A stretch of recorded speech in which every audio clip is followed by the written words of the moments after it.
Hello আসসালামু আলাইকুম সবাইকে, তোমাদের সবাইকে ওয়েলকাম করছি 10 মিনিট স্কুল কর্তৃক আয়োজিত এইচএসসি 25 এর এইচএসসি পরীক্ষা উপলক্ষে ফাইনাল রিভিশন সিকিউ সলভের আজকের ক্লাসে বায়োলজি ফার্স্ট পেপার অর্থাৎ বোটানির সিকিউ সলভ নিয়ে আমাদের আজকের ক্লাসটা থাকবে। মোটামুটি আমাদের সবগুলো অধ্যায় থেকে কি কি জায়গা আসলে ইম্পর্টেন্ট, কোন কোন জায়গা থেকে সিকিউ অবশ্যই তোমাদেরকে দেখে যেতে হবে, এই জিনিসগুলো নিয়ে আজকে আমরা আলোচনা করব। আমাদের সিকিউ সলভের 2টা ক্লাস হবে, একটা ক্লাস আজকে হচ্ছে, আজকে ক্লাসে আমরা 4টা চ্যাপ্টারের হচ্ছে সিকিউগুলো তোমাদেরকে সলভ করে দেওয়ার ট্রাই করব, আর বাকি চ্যাপ্টারগুলো আমরা নেক্সট দিন হচ্ছে তোমাদেরকে কমপ্লিট করে দিব। সো তোমাদের সাথে পুরো ক্লাস জুড়ে থাকছি আমি সুমাইয়া আক্তার, আমি পড়াশোনা করছি ঢাকা মেডিকেল কলেজের 5ম বর্ষে এবং তোমাদের সাথে আছি তোমাদের বায়োলজি ইনস্ট্রাক্টর হিসেবে। আশা করছি তোমরা জুওলজির যে ক্লাসগুলো নেওয়া হয়েছে সিকিউ প্লাস এমসিকিউ ওইটা খুব ভালোভাবে কমপ্লিট করেছো এবং কিছুটা এগিয়ে রেখেছো, যেহেতু জিওলজি পরীক্ষার আগে তেমন তোমাদের কোনো ছুটি নেই। সো বোটানির আগে আসলে জিওলজিটা একটু পড়ে রাখাটা তোমাদের জন্য ইম্পর্টেন্ট ছিল, এই জন্য আমরা আগে জিওলজি ক্লাসটা নিয়ে কমপ্লিট করে দিয়েছি। এরপর আমরা বোটানির জন্য তোমাদের প্রিপারেশনটা যাতে 10 on 10 হতে পারে এই জন্য পর্যায়ক্রমে সিকিউ এমসিকিউ সব ধরনের ক্লাস তোমাদেরকে দিব। সো আমি দেখতে পাচ্ছি অলরেডি আমাদের সাথে শিউলি খানম যুক্ত হয়ে গেছে। ওয়ালাইকুম আসসালাম শিউলি, তোমরা কাইন্ডলি তোমাদের ফ্রেন্ড যারা আছে তাদেরকে এই পোস্টে মেনশন করে দিও যেন আমরা সবাই একসাথে মিলে ক্লাসটা কমপ্লিট করতে পারি। এবং তোমরা পড়াশোনা কতদূর করেছো এই সম্পর্কে আপুকে একটু আপডেট দিতে পারো, জিওলজি কতটুকু পড়েছো বা বোটানি স্টার্ট করেছো কিনা, স্টার্ট করলে কতটুকু পড়েছো এবং তোমাদের বাকি পরীক্ষাগুলো কেমন হয়েছে এবং কে কোন বোর্ড থেকে আছো এটাও একটু কমেন্ট করে জানাতে পারো। আমি দেখতে পাচ্ছি অনেকে যুক্ত হয়ে গেছে, পুষ্পিতা ঘোষ, তারপরে কনক কুমার দাস। হ্যালো সবাইকে, আমি আলহামদুলিল্লাহ ভালো আছি, আশা করি তোমরা সবাই ভালো আছো এবং তোমাদের সবার একটু শরীরের দিকেও খেয়াল রেখো, যেহেতু পরীক্ষা চলছে অনেক সময় প্রিপারেশন ভালো থাকে, সবই ভালো থাকে, বাট আমাদের কিছু অসুস্থতার কারণে আমাদের পরীক্ষাটা ভালো হয় না। সো এইসব দিকগুলো তোমরা একটু খেয়াল রাখার চেষ্টা করবে। শিউলি খানম আমাদের সাথে চলে এসেছো, কাইন্ডলি সবাই একটু ফ্রেন্ডদেরকে মেনশন করে দাও যাতে আমরা সবাই একসাথে মিলে ক্লাসটা করতে পারি। না হলে আপু ক্লাস নিয়ে চলে যাব, তোমরা 2-1 করেও চলে যাবা, বাট আলটিমেটলি পরে দেখা যাবে অনেকে জানেই না ক্লাস হচ্ছে। এবং আমাকে একটু জানাও যে কে কোন বোর্ড থেকে আছো, একই সাথে বোটানি পড়া শুরু করেছো কিনা এবং কতটুকু শুরু করেছো, কোন চ্যাপ্টার বেশি কঠিন লাগে আর কোন চ্যাপ্টার হচ্ছে মোটামুটি মনে করো যে কনফিডেন্টলি তোমরা অ্যান্সার করে আসতে পারবে। সো আমাদের ক্লাসগুলোর উদ্দেশ্য হচ্ছে কারো যাতে কোনোভাবে A+ মিস না হয়ে যায়। বাকি যারা অনেক ভালো করতে চাও তারা ইনশাল্লাহ হচ্ছে এখান থেকে আইডিয়া নিয়ে আরো অনেক বেশি তোমাদের প্রিপারেশনটাকে এগিয়ে রাখতে পারবে। সো আমি দেখতে পাচ্ছি শাওন আহমেদ আছে, তারপর পুষ্পিতা ঘোষ আছে, তারপর আনিসুর রহমান, আন্তারা জান্নাতুল ফেরদৌস আছে, ওকে, বরিশাল বোর্ড থেকে আছে আমাদের সামিরা, ময়মনসিংহ বোর্ড থেকে আছে জান্নাতুল ফেরদৌস আছে, রাজশাহী বোর্ড থেকে, ওকে। সো আমি দেখতে পাচ্ছি একজন বলেছো যে বোটানি পড়া স্টার্ট করেছি, ওকে। তোমাদের প্রিপারেশন আশা করছি খুবই ভালো, যদি ভালো নাও হয়ে থাকে তার মধ্যে থেকে তোমরা চেষ্টা করবা যতটুকু সুন্দরভাবে আসলে জিনিসগুলো সলভ করা যায়, মানে লাস্ট মোমেন্টে অ্যাটলিস্ট নিজের এফোর্টটুকু দিতে কোনো কার্পণ্য করো না, কারণ সময় খুবই ইম্পর্টেন্ট। একবার এই সময়টা চলে গেলে অনেক চেষ্টা করলেও কিন্তু তুমি সময়টাকে আর ফিরায় আনতে পারবে না। সো যেহেতু পরীক্ষার আগে তোমরা বেশ কিছু টাইম পাচ্ছ, এই টাইমটুকুকে কাজে লাগানো খুবই খুবই বেশি ইম্পর্টেন্ট। আমি দেখতে পাচ্ছি আমাদের সাথে আঞ্জুয়ারা খাতুন আছে, তারপরে সৈয়দা সুরাইয়া ইসলাম মনির আছে। ওয়ালাইকুম আসসালাম সবাইকে। সো যেহেতু তোমরা অনেকে চলে এসেছো এবং ফ্রেন্ডদেরকেও মেনশন করে দিচ্ছ, আমরা আমাদের ক্লাসটা একটু স্টার্ট করে দেই, না হলে আসলে দেরি হয়ে যাবে। সো দেখো আমরা আজকে আমাদের ফার্স্ট চ্যাপ্টারের ফার্স্টে সিকিউটা আলোচনা করব। ফার্স্ট চ্যাপ্টারের সিকিউ নিয়ে যদি বলি তাহলে তোমরা সবাই জানো যে সব থেকে ইম্পর্টেন্ট টপিক এখানে আসলে কি আছে। ফার্স্ট চ্যাপ্টারের ক্ষেত্রে সব থেকে ইম্পর্টেন্ট যে জিনিসটা আছে সেটা হচ্ছে আমাদের কোষীয় অঙ্গাণুর যে জায়গাটা, কোষীয় অঙ্গাণুর মধ্য থেকে আমাদের মোটামুটি অনেকগুলা সিকিউ আসে। এখন কোষীয় অঙ্গাণুর মধ্যে তো অনেক অঙ্গাণু আছে, কোন অঙ্গাণুগুলো আসলে খুব ইম্পর্টেন্ট তোমাদের এসএসসি ছোটবেলা থেকে যেই অঙ্গাণুটা তোমরা সব থেকে বেশি ইম্পর্টেন্স দিয়ে পড়ে আসছো ওই অঙ্গাণুগুলাই আসলে সব থেকে বেশি ইম্পর্টেন্ট, এবং সেগুলো কোনটা আমরা সবাই জানি, এটা হচ্ছে প্লাস্টিড এবং মাইটোকন্ড্রিয়া, খুবই ইম্পর্টেন্ট। একই সাথে তোমাদের ফ্লুইড মোজাইক মডেল অর্থাৎ কোষ ঝিল্লির সর্বজন স্বীকৃত যে মডেলটা আমরা জানি সিঙ্গার এবং নিকলসন দিয়েছেন, সেটা হচ্ছে খুবই ইম্পর্টেন্ট। তোমরা সিকিউগুলো আমরা দেখবো, প্লাস তোমরা অবশ্যই রেসপন্স করবা যে এটার অ্যান্সার এটা হবে, এটা আমরা এইভাবে পড়ছি, এবং ওইখানে কি পয়েন্ট তোমার কি কি মনে আসে। যদি ধরো একটা মাইটোকন্ড্রিয়ার প্রশ্ন আসছে, সেক্ষেত্রে তোমরা তো পড়ছো, তোমরা তো জানো, এখন তো তোমরা পারো। সো তোমরা একটু কমেন্টে এই টাইপের কমেন্ট করবা যে মাইটোকন্ড্রিয়া তোমার মাথায় যা যা মনে আছে, যে মাইটোকন্ড্রিয়া দুইটা লেয়ার থাকে, বাইরের লেয়ারটা স্মুথ থাকে, ভিতরের লেয়ারটা একটু আঙুলের মতো বিক্ষেপ থাকে, যা যা তুমি একটু মানে চিন্তা করে মনে করতে পারো সেগুলো একটু কমেন্টে লিখবা। তাহলে কি হবে, কমেন্টে তোমার কমেন্টটা একটা ফ্রুটফুল কমেন্ট হবে। তুমি কমেন্টে পড়াশোনার জিনিসই লিখবা, প্লাস তোমার কমেন্টটা তোমার অন্য যারা ফ্রেন্ডরা একটু দেখবে, ওরা যদি মনে নাও থাকে তোমার কমেন্ট থেকে ওরা অনেকটা পড়ে নিতে পারবে। সাথে আপু তো এখানে একটু একটু করে সবকিছু বলে দেওয়ার ট্রাই করবোই, ঠিক আছে। তাহলে কোষীয় অঙ্গাণু, অঙ্গাণুর মধ্যে আমি বললাম যে আমাদের একটা হচ্ছে ফ্লুইড মোজাইক মডেল যেটা আছে, ওটা একটু দেখবো সবাই ভালো করে। Fluid mosaic model, mosaic model, এটা কোষ ঝিল্লির যেই মডেলটা আছে। তারপরে আমরা প্লাস্টিডের গঠন, প্লাস্টিড, আর একটা দেখবো হচ্ছে মাইটোকন্ড্রিয়া, মাইটোকন্ড্রিয়া। এছাড়া ছোট্ট করে একটু গলগি বডি যেটা আছে, গলগি বডি এটাও একটু দেখবো, ঠিক আছে। মাইটোকন্ড্রিয়া, গলগি বডি, এবং এই সবগুলোর গঠন আর কাজ, গঠন আর কাজ, গলগি বডি, এই জিনিসগুলো ইম্পর্টেন্ট। তারপরে দেখো আরেকটা জিনিস হচ্ছে কোষীয় অঙ্গাণুর পার্ট যদি বাদ দেই, তারপরে তোমাদের কি কি আছে, ক্রোমোজোম আছে, ডিএনএ আছে, আরএনএ আছে, তারপরে ডিএনএ রেপ্লিকেশন, ট্রান্সক্রিপশন, ট্রান্সলেশন, অনেক কিছু আছে। এখন এর মধ্যে সব থেকে বেশি ইম্পর্টেন্ট হচ্ছে তোমাদের ডিএনএ রেপ্লিকেশনের প্রসেস, কারণ নর্মালি বোর্ড পরীক্ষায় ট্রান্সক্রিপশন, ট্রান্সলেশন তুলনামূলক কম দেয়, যদি না প্রশ্ন অনেক হার্ড করতে না চায়, ঠিক আছে।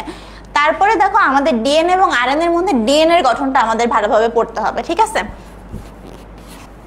ভালোভাবে পড়তে হবে। সো কোষীয় অঙ্গাণুর মধ্যে এই টপিকটা গেল। সো এরপরে আসবে হচ্ছে ডিএনএ এর গঠন, ডিএনএ এর গঠন। তারপরে আমরা গুরুত্ব দিয়ে পড়বো ডিএনএ রেপ্লিকেশন, ডিএনএ রেপ্লিকেশন। এই জিনিসগুলা কেউ আসলে বাদ দিও না, মোটামুটি একটু হলেও দেখে যাবা যদি এখান থেকে তোমরা কোশ্চেনের অ্যান্সার করার চিন্তা করো। তো দেখো প্রথমে আমরা কি দেখতেছি, একটা বলছে যে রবিন কোষের বিভিন্ন অঙ্গাণু পড়ার সময় দেখলো দ্বিস্তর বিশিষ্ট দুইটা কোষীয় অঙ্গাণু, একটা হচ্ছে শক্তিঘর আর একটা হচ্ছে ট্রাফিক পুলিশ। তাহলে দেখো এরকম ভাবে তোমাদের কিন্তু হিন্ট দিয়ে দেবে। এখন কোষের ট্রাফিক পুলিশ কাকে বলা হয়, সবাই কমেন্টে অ্যান্সারটা দেখতে চাই। কোষের ট্রাফিক পুলিশ বলা হয়, আমরা জানি হচ্ছে গলগি বডিকে বলা হয়, গলগি বডি, গলগি বডি, ঠিক আছে। এখন দেখো ওরা কি বলছে যে অটোফ্যাগি কি, রাইবোজোমকে কেন সর্বজনীন অঙ্গাণু বলা হয়, তারপর দুইটা জিনিসের একটার গঠন চাচ্ছে আর একটার হলো গুরুত্ব চাচ্ছে। অটোফ্যাগি জিনিসটা কি, দেখো আমরা জানি লাইসোজোম, লাইসোজোম হচ্ছে একটা আত্মঘাতী থলিকা হিসেবে কাজ করে। আত্মঘাতী থলিকা মানে কি, মানে হচ্ছে ওর ভিতরে অনেক হাইড্রোলাইটিক এনজাইম থাকে। ওই হাইড্রোলাইটিক এনজাইমগুলো যখন ও দেখে যে আশেপাশে আমাদের কোনো কোষ নষ্ট হয়ে যাচ্ছে বা কোনো কোষ হচ্ছে আমাদের ক্ষতিগ্রস্ত হয়ে গেছে, ও তখন ওই ক্ষতিগ্রস্ত যে কোষটা ওইটাকে ওর এই এনজাইম বিগলিত করে নষ্ট করে ফেলে। এবং একই সাথে মাঝে মাঝে যদি পুরো কোষটাই আক্রান্ত হয়ে যায়, ও ওর এনজাইমগুলো বের করে দিয়ে পুরো কোষটাকেই মেরে ফেলে। তো এই জন্য আমরা জানি যে লাইসোজোমকে কি বলা হয় বলতো সবাই, বলা হয় আত্মঘাতী থলিকা অথবা সুইসাইডাল স্কোয়াড। এবং ও যে এই যে নিজেকেই মেরে ফেললো কোষটা, মানে একটা নষ্ট কোষকে নষ্ট করার জন্য ও যে নিজেই মরে গেল যাতে বাকি কোষগুলো সেভ হয়, এই জন্য ও এই প্রসেসটাকে বলা হয় অটোফ্যাগি। অটো মানে হচ্ছে নিজেকেই মেরে ফেলা, ঠিক আছে। ফ্যাগি মানে খেয়ে ফেলা, কাকে খাবে, নিজেকেই খেয়ে ফেলতেছে, মানে নিজের জীবনটা ও হচ্ছে ত্যাগ করে দিচ্ছে। তাহলে এটা আমরা জানি। রাইবোজোমকে কেন সর্বজনীন অঙ্গাণু বলা হয়, আমরা জানি ইউক্যারিওটিক এবং প্রোক্যারিওটিক দুই টাইপের আমাদের জীব আছে, তাই না। এখন প্রোক্যারিওটিক যেই জীব, ওইখানে আমরা জানি সব কোষীয় অঙ্গাণুগুলা থাকে না।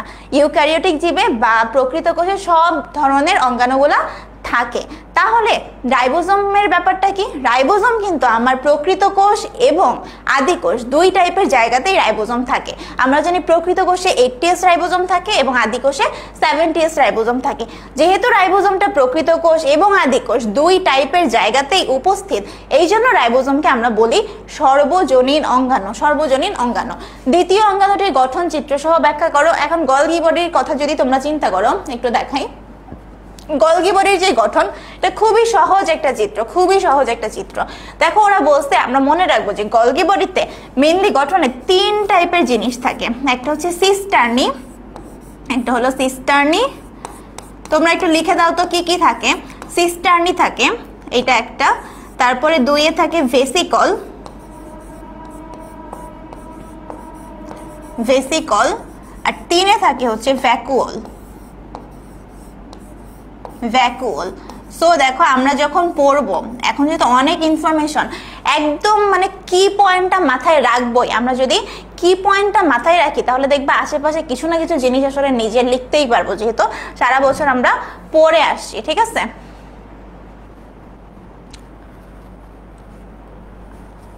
Fluid, Pushpita Ghosh, fluid mosaic মডেলটা তো একটু সহজ আছে, ওইটা স্কিপ করো না। বাট তোমাদের যেই বোর্ড পরীক্ষা, এখানে আসলে ট্রান্সক্রিপশন ট্রান্সলেশনটা চাইলে স্কিপ করা যায়, কিন্তু প্রশ্ন যদি খুব কঠিন করতে চায় তখন কিন্তু আবার ট্রান্সক্রিপশন ট্রান্সলেশন দিয়ে দিতে পারে। তুমি বলবো যে কিছু না পড়লেও ওই শুরুতে আমি যে কটা টপিক বলে দিলাম ওই টপিকগুলো একটুখানি পড়ে যাও, ঠিক আছে। হ্যাঁ, নম্রতা চক্রবর্তী লিখেছে ওর জ্বর 102 ডিগ্রি, বায়োলজি কিছুই পড়িনি এমসিকিউ ছাড়া। একটু এই যে বললাম কেবলই, সবাই একটু সবার শরীরের খেয়াল রেখো। এখন এই সিজনটা কিন্তু ডেঙ্গু, চিকুনগুনিয়া এই টাইপের জিনিস খুবই আক্রান্ত করছে মানুষকে, অনেক ভাইরাল ফিভারে মানুষ আক্রান্ত হয়ে যাচ্ছে। সো অবশ্যই একটু চেষ্টা করবা সুন্দর মতো নিজেকে মশারির মধ্যে থাকার। আমি নিজেও আসলে বলি, বাট নিজের ক্ষেত্রে অ্যাপ্লাই করা কঠিন হয়ে যায়, বাট চেষ্টা করো, কারণ কখনো মানে ডেঙ্গুতে আক্রান্ত হলে এটা খুবই কষ্ট, খুবই কষ্ট, বুঝছো। তারপর ওখান থেকে সুস্থ হয়ে উঠতে অনেকখানি সময় লেগে যায়। সো দেখো সিস্টার্নি, ভেসিকল এবং ভ্যাকুয়াল। তো সিস্টার্নি সম্পর্কে আমরা কি জানি, এটা হচ্ছে চ্যাপ্টা চ্যাপ্টা এরকম যে স্ট্রাকচারগুলো থাকে, চ্যাপ্টা থলি। ভেসিকল আর ভ্যাকুয়াল দুইটা জিনিস আসলে সেমই, ঠিক আছে। একটা হচ্ছে বড় বড় গোল আর একটা হচ্ছে ছোট ছোট গোল, আর একটা হচ্ছে ছোট ছোট গোল, ঠিক আছে। এই জিনিসগুলো জাস্ট আমরা মনে রাখবো। আর হচ্ছে এই যে ধরো তোমাকে তো প্রশ্নটা ধরতে পারা লাগবে, ঠিক আছে। কোষের ট্রাফিক পুলিশ এইটা কাকে বলা হয়, এই জিনিসটা যদি তুমি না জানো তাহলে কিন্তু তুমি এত সহজ স্ট্রাকচার আঁকতে পেরে কোনো আসলে লাভ নাই, ঠিক আছে। নম্রতা, তুমি এত আসলে অসুস্থ, ঠিক আছে, বাট মনোবলটা একটু বজায় রেখো। মানে তুমি যদি আগে থেকে চিন্তা করো যে আমি অনেক অসুস্থ, আমার পরীক্ষাটা বুঝি খারাপ হয়েই গেল, তখন কিন্তু দেখবা যে পড়ার মানে আগ্রহ বা শক্তিটা পাবা না। মানুষের মনের জোর কিন্তু সব থেকে বড়, তাই না। সো তুমি অবশ্যই মানে চেষ্টা করো যে না আমি পারবো, জ্বর থাকুক আমি পারবো, যতটুকু টাইম আছে আমি ভালোভাবে পড়তে পারবো, ঠিক আছে। ইনশাল্লাহ তোমার পরীক্ষা ভালো হবে, আমরা সবাই তোমার জন্য দোয়া করবো। দেখো তারপরে বলছে এখন ওই সিস্টারনি মেইন পয়েন্টটা মনে রাখবা, তারপরে তুমি জাস্ট ছবিটা ভালো করে দিবা এবং একটু একটু ছবির সাথে মিল রেখে আমরা জাস্ট একটু একটু আসলে লেখার চেষ্টা করব। যেমন সিস্টারনি কি, লম্বা চ্যাপ্টা নালিকা, এটা কোথা থেকে আসছে, মসৃণ এন্ডোপ্লাজমিক রেটিকুলাম থেকে আসছে। ভ্যাকুয়াল কি জিনিস, এটা হচ্ছে গোলাকার থলির মতো জায়গা, ঠিক আছে। সিস্টার্নির প্রাচীর থেকেই আসলে ভ্যাকুয়ালের সৃষ্টি হয়। তারপর ভেসিকলকে, এটা হচ্ছে অপেক্ষাকৃত ক্ষুদ্র ক্ষুদ্র থলি, ক্ষুদ্র ক্ষুদ্র থলির মতো যে জায়গাটা আছে এটাকে আমরা বলবো হচ্ছে ভেসিকল। সবাই একটু চাই যে পড়াটা তোমার মাথায় যতটুকু আছে সেইটা আমি একটু কমেন্টে দেখতে চাই প্লিজ, ঠিক আছে। তারপরে দেখো আমাদের ঘয়ে বলছে প্রথম অঙ্গাণুটির গুরুত্ব বিশ্লেষণ করো। এখন প্রথম অঙ্গাণুটা দেখেই বোঝা যাচ্ছে শক্তিঘর মানে কি, শক্তিঘর মানে তো মাইটোকন্ড্রিয়া, তাই না। মাইটোকন্ড্রিয়া নিয়ে তোমরা ছোটবেলা থেকে পড়ে আসছো, তো এটার গুরুত্ব কি, মেইনলি হচ্ছে মাইটোকন্ড্রিয়ার গুরুত্ব কি। মাইটোকন্ড্রিয়ার মেইন গুরুত্ব হচ্ছে আমাদের যেই শ্বসনের থেকে যে শক্তি উৎপন্ন হয়, এই শক্তি উৎপন্ন করার জন্য আমার গ্লাইকোলাইসিসটা সাইটোপ্লাজমে হয়, কিন্তু শ্বসনের বাকি যেই ধাপগুলো আছে পুরো ধাপগুলো কিন্তু আমাদের মাইটোকন্ড্রিয়াতেই হয়। তাহলে মাইটোকন্ড্রিয়াতে হয় কেন, কারণ এখানে সব এনজাইমগুলো আছে আমার হচ্ছে ক্রেবস সাইকেল করার জন্য, অ্যাসিটাইল কোয়ে সৃষ্টির জন্য, সব ধরনের এনজাইমগুলো আমরা এখানে পাই। তাহলে প্রথম কথা হচ্ছে শক্তি উৎপাদন করে। মাইটোকন্ড্রিয়া আরও অনেক কাজ আছে, যেমন কি মাইটোকন্ড্রিয়া আমাদের ডিএনএ আরএনএ তৈরিতে হেল্প করে, মাইটোকন্ড্রিয়া আমাদের ডিম্বাণু শুক্রাণু তৈরিতে হেল্প করে, মাইটোকন্ড্রিয়া ক্যালসিয়াম পটাশিয়াম গঠনে হেল্প করে। তারপর মাইটোকন্ড্রিয়ার একটা ইম্পর্টেন্ট কাজ মনে রেখো যে কোষের পূর্ব নির্ধারিত মৃত্যু অথবা অ্যাপোপ্টোসিস ঘটানো কার কাজ, এটা হচ্ছে মাইটোকন্ড্রিয়ার কাজ। মাইটোকন্ড্রিয়ার কাজটা মনে রাখবে একটু জোড়ায় জোড়ায় থাকে, যেমন ডিম্বাণু শুক্রাণু গঠনে হেল্প করে, তারপর প্রোটিন সংশ্লেষ লিপিড বিপাকে হেল্প করে, ক্যালসিয়াম পটাশিয়াম পরিবহনে হেল্প করে, তো মানে জোড়ায় জোড়ায়, ঠিক আছে। ওকে, দেখো এই যে বলছে প্রথম কাহিনীগুলা কি, প্রথম কাহিনী হচ্ছে শক্তি উৎপাদন। তারপরে বলছে যে গ্লাইকোলাইসিস ছাড়া বাকি যে ধাপগুলো আছে Krebs cycle, electron transport chain, oxidative phosphorylation সবই মাইটোকন্ড্রিয়ায় হয়। তারপর এডিপি থেকে এটিপি তৈরিতে এই অঙ্গাণুটা হেল্প করে। তারপরে যে ডিএনএ আমি যেগুলো বললাম, ডিএনএ আরএনএ তৈরিতে হেল্প করে, ডিম্বাণু শুক্রাণুর গঠনে হেল্প করে, স্নেহ বা লিপিড বিপাকে হেল্প করে, ক্যালসিয়াম পটাশিয়ামের সক্রিয় পরিবহন হেল্প করে। এই যে লাইনটা আছে যে কোষের পূর্ব নির্ধারিত মৃত্যু, এটা ইংলিশে আমরা বলি হচ্ছে অ্যাপোপ্টোসিস, তোমাদের বইয়েও লেখা আছে অ্যাপোপ্টোসিস, ঠিক আছে। এই অ্যাপোপ্টোসিস এই লাইনটা কিন্তু তোমাদের এমসিকিউ এর জন্য, এমসিকিউ যদিও ক্লাস আলাদা বাট এমসিকিউ এই লাইনটা খুব তোমাদের দেয়। সাথে কি রক্তকণিকা হরমোন, তো মাইটোকন্ড্রিয়ার কাজ সবাই মনে রাখবা সামথিং জোড়ায় জোড়ায়, সবকিছু জোড়া জোড়া আছে, ঠিক আছে, জোড়া জোড়া, এই জিনিসগুলো একটু মনে রাখবা। ওকে, নাম্বার 2 তে আমরা বলতেছি যে হচ্ছে কোষ অঙ্গাণু যে উদ্ভিদ কোষে বর্তমান, এটা আলোক শক্তিকে রাসায়নিক শক্তিতে কনভার্ট করে, ঠিক আছে। যখনই বলছে আলোক শক্তিকে রাসায়নিক শক্তিতে কনভার্ট করে, তখনই তোমার ব্রেইনে কি কাজ করবে যে এটা অবশ্যই উদ্ভিদ কোষে আছে, তার মানে অবশ্যই এটা প্লাস্টিড বা হচ্ছে ক্লোরোপ্লাস্ট, এটার কথাই কিন্তু বোঝাচ্ছে, তাই না। এখন তারপর আরেকটা বলছে যে কোষ অঙ্গাণু কে, এইটা সকল কোষে বিদ্যমান এবং এটা এক প্রকারের জৈব অ্যাসিডের ছাঁচ অনুযায়ী অ্যামিনো অ্যাসিড দ্বারা বৃহদাকার জৈব অণু তৈরি করে, ঠিক আছে। এখন আমরা দেখি কাহিনী কি। প্রথম প্রশ্ন বলছে সাইটোপ্লাজম কি। সাইটোপ্লাজম আমরা জানি কোষ ঝিল্লি দ্বারা আবৃত, ভিতরে যে থকথকে জেলির মতো অর্ধভেদ্য যে পদার্থটা আছে সেই জিনিসটাকে বলা হয় সাইটোপ্লাজম, ঠিক আছে। নিউট্রাল লিপিড বলতে কি বুঝো, এটা তোমাদের লাগবে না কারণ তোমাদের শর্ট সিলেবাসে এই চ্যাপ্টারটা নাই, ঠিক আছে। তারপরে বলছে যে কোষ অঙ্গাণুর গঠন চিত্র আর হচ্ছে মানবদেহ উদ্দীপকের জৈব অণুর গুরুত্ব ব্যাখ্যা করো। এখন আমরা চলে যাই ওই প্রশ্নে যে গতে বলছে, ওকে, এই যে ক্লোরোপ্লাস্টের গঠন, এটা তো তোমরা ছোটবেলা থেকে আঁকতেছো। ক্লোরোপ্লাস্টের ক্ষেত্রে আমরা জানি হচ্ছে বাইরে একটা মেমব্রেন থাকবে, ভিতরে একটা মেমব্রেন থাকবে। এইখানে মেমব্রেনে একটা ইম্পর্টেন্ট জিনিস মনে রাখতে হবে, সেইটা কি, সেটা হচ্ছে আমরা জানি বিভিন্ন কোষীয় অঙ্গাণু এটা সবসময় ফসফোলিপিড বাইলেয়ার দিয়ে তৈরি হয়, ফসফোলিপিড বাইলেয়ার দিয়ে তৈরি হয়। কিন্তু ক্লোরোপ্লাস্টের ক্ষেত্রে এই মেমব্রেনটা একটা ব্যতিক্রম আছে, এই ব্যতিক্রমটা সবাই একটু খেয়াল করবা। ব্যতিক্রম কি, এই ক্লোরোপ্লাস্টের ক্ষেত্রে মেমব্রেনটা কিন্তু ফসফোলিপিড বাইলেয়ার দিয়ে তৈরি না, বরং এটা হচ্ছে গ্লিসারাইড দিয়ে তৈরি, গ্লিসারাইড দিয়ে তৈরি। তোমাদের বইয়ে লেখা আছে, একটু দেখবা, হ্যাঁ, গ্লাইকোসিল গ্লিসারাইড। আর একটু যদি ইয়াদ বলি, গ্লাইকোসিল গ্লিসারাইড। তো সবকিছুর মেমব্রেন ফসফোলিপিড, বাট এই ক্লোরোপ্লাস্টের যে মেমব্রেন এটা হচ্ছে গ্লাইকোসিল গ্লিসারাইড দিয়ে তৈরি। তো এখানে আমাদের কি কি আছে, বাইরে একটা মেমব্রেন আছে, ভেতরে একটা মেমব্রেন আছে, এবং এই মাঝখানে যেই আমাদের তরল পদার্থ থাকে এটাকে আমরা কি বলি, হচ্ছে ম্যাট্রিক্স বা স্ট্রোমা, ম্যাট্রিক্স বলি অথবা স্ট্রোমা, ম্যাট্রিক্স অথবা স্ট্রোমা, ঠিক আছে। তারপরে আমরা জানি যে এই রকম করে যে জিনিসগুলো আছে এই জিনিসগুলোকে বলা হয় থাইলাকয়েড। এখন থাইলাকয়েড গুলা প্রায় দেখো, এই যে থাইলাকয়েড গুলা প্রায় 10 থেকে 100টা থাইলাকয়েড পর পর এরকম সজ্জিত হয়ে কি তৈরি করে, গ্রানা তৈরি করে। তাহলে এই একটাকে আমরা বলবো থাইলাকয়েড, আর এই পুরা যে চাকতিটা তৈরি হচ্ছে এই পুরা চাকতিটাকে আমরা বলবো গ্রানা। গ্রানা কয়টা থাকে আমাদের উদ্ভিদ কোষে, গ্রানা প্রায় 40 থেকে 60টার মতো গ্রানা থাকে, ঠিক আছে। আর হচ্ছে তোমাদের এখানে আরো কিছু প্রশ্ন আছে যে একটা উদ্ভিদ কোষে কতগুলা ক্লোরোপ্লাস্ট থাকতে পারে, 10 থেকে 40টা, তারপরে কতগুলা থাইলাকয়েড মিলে একটা গ্রানা তৈরি হয়, ঠিক আছে।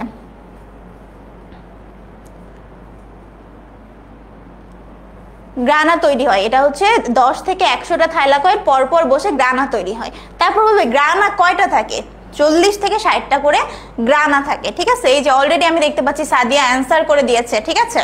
এখানে তারপরে আমরা আরেকটা জিনিস মনে রাখবো যে আমাদের এই মাইটোকন্ড্রিয়া এবং ক্লোরোপ্লাস্ট বা প্লাস্টিডের ক্ষেত্রে নিজস্ব বৃত্তাকার ডিএনএ আছে, ঠিক আছে। এছাড়া কি থাকবে, কিছু তোমরা ছোট ছোট গোল গোল দিয়ে দিবা, দিয়ে বলবা রাইবোজোম, কিছু ছোট ছোট গোল গোল দিয়ে দিবা, বলবা হচ্ছে এটা তেল বিন্দু।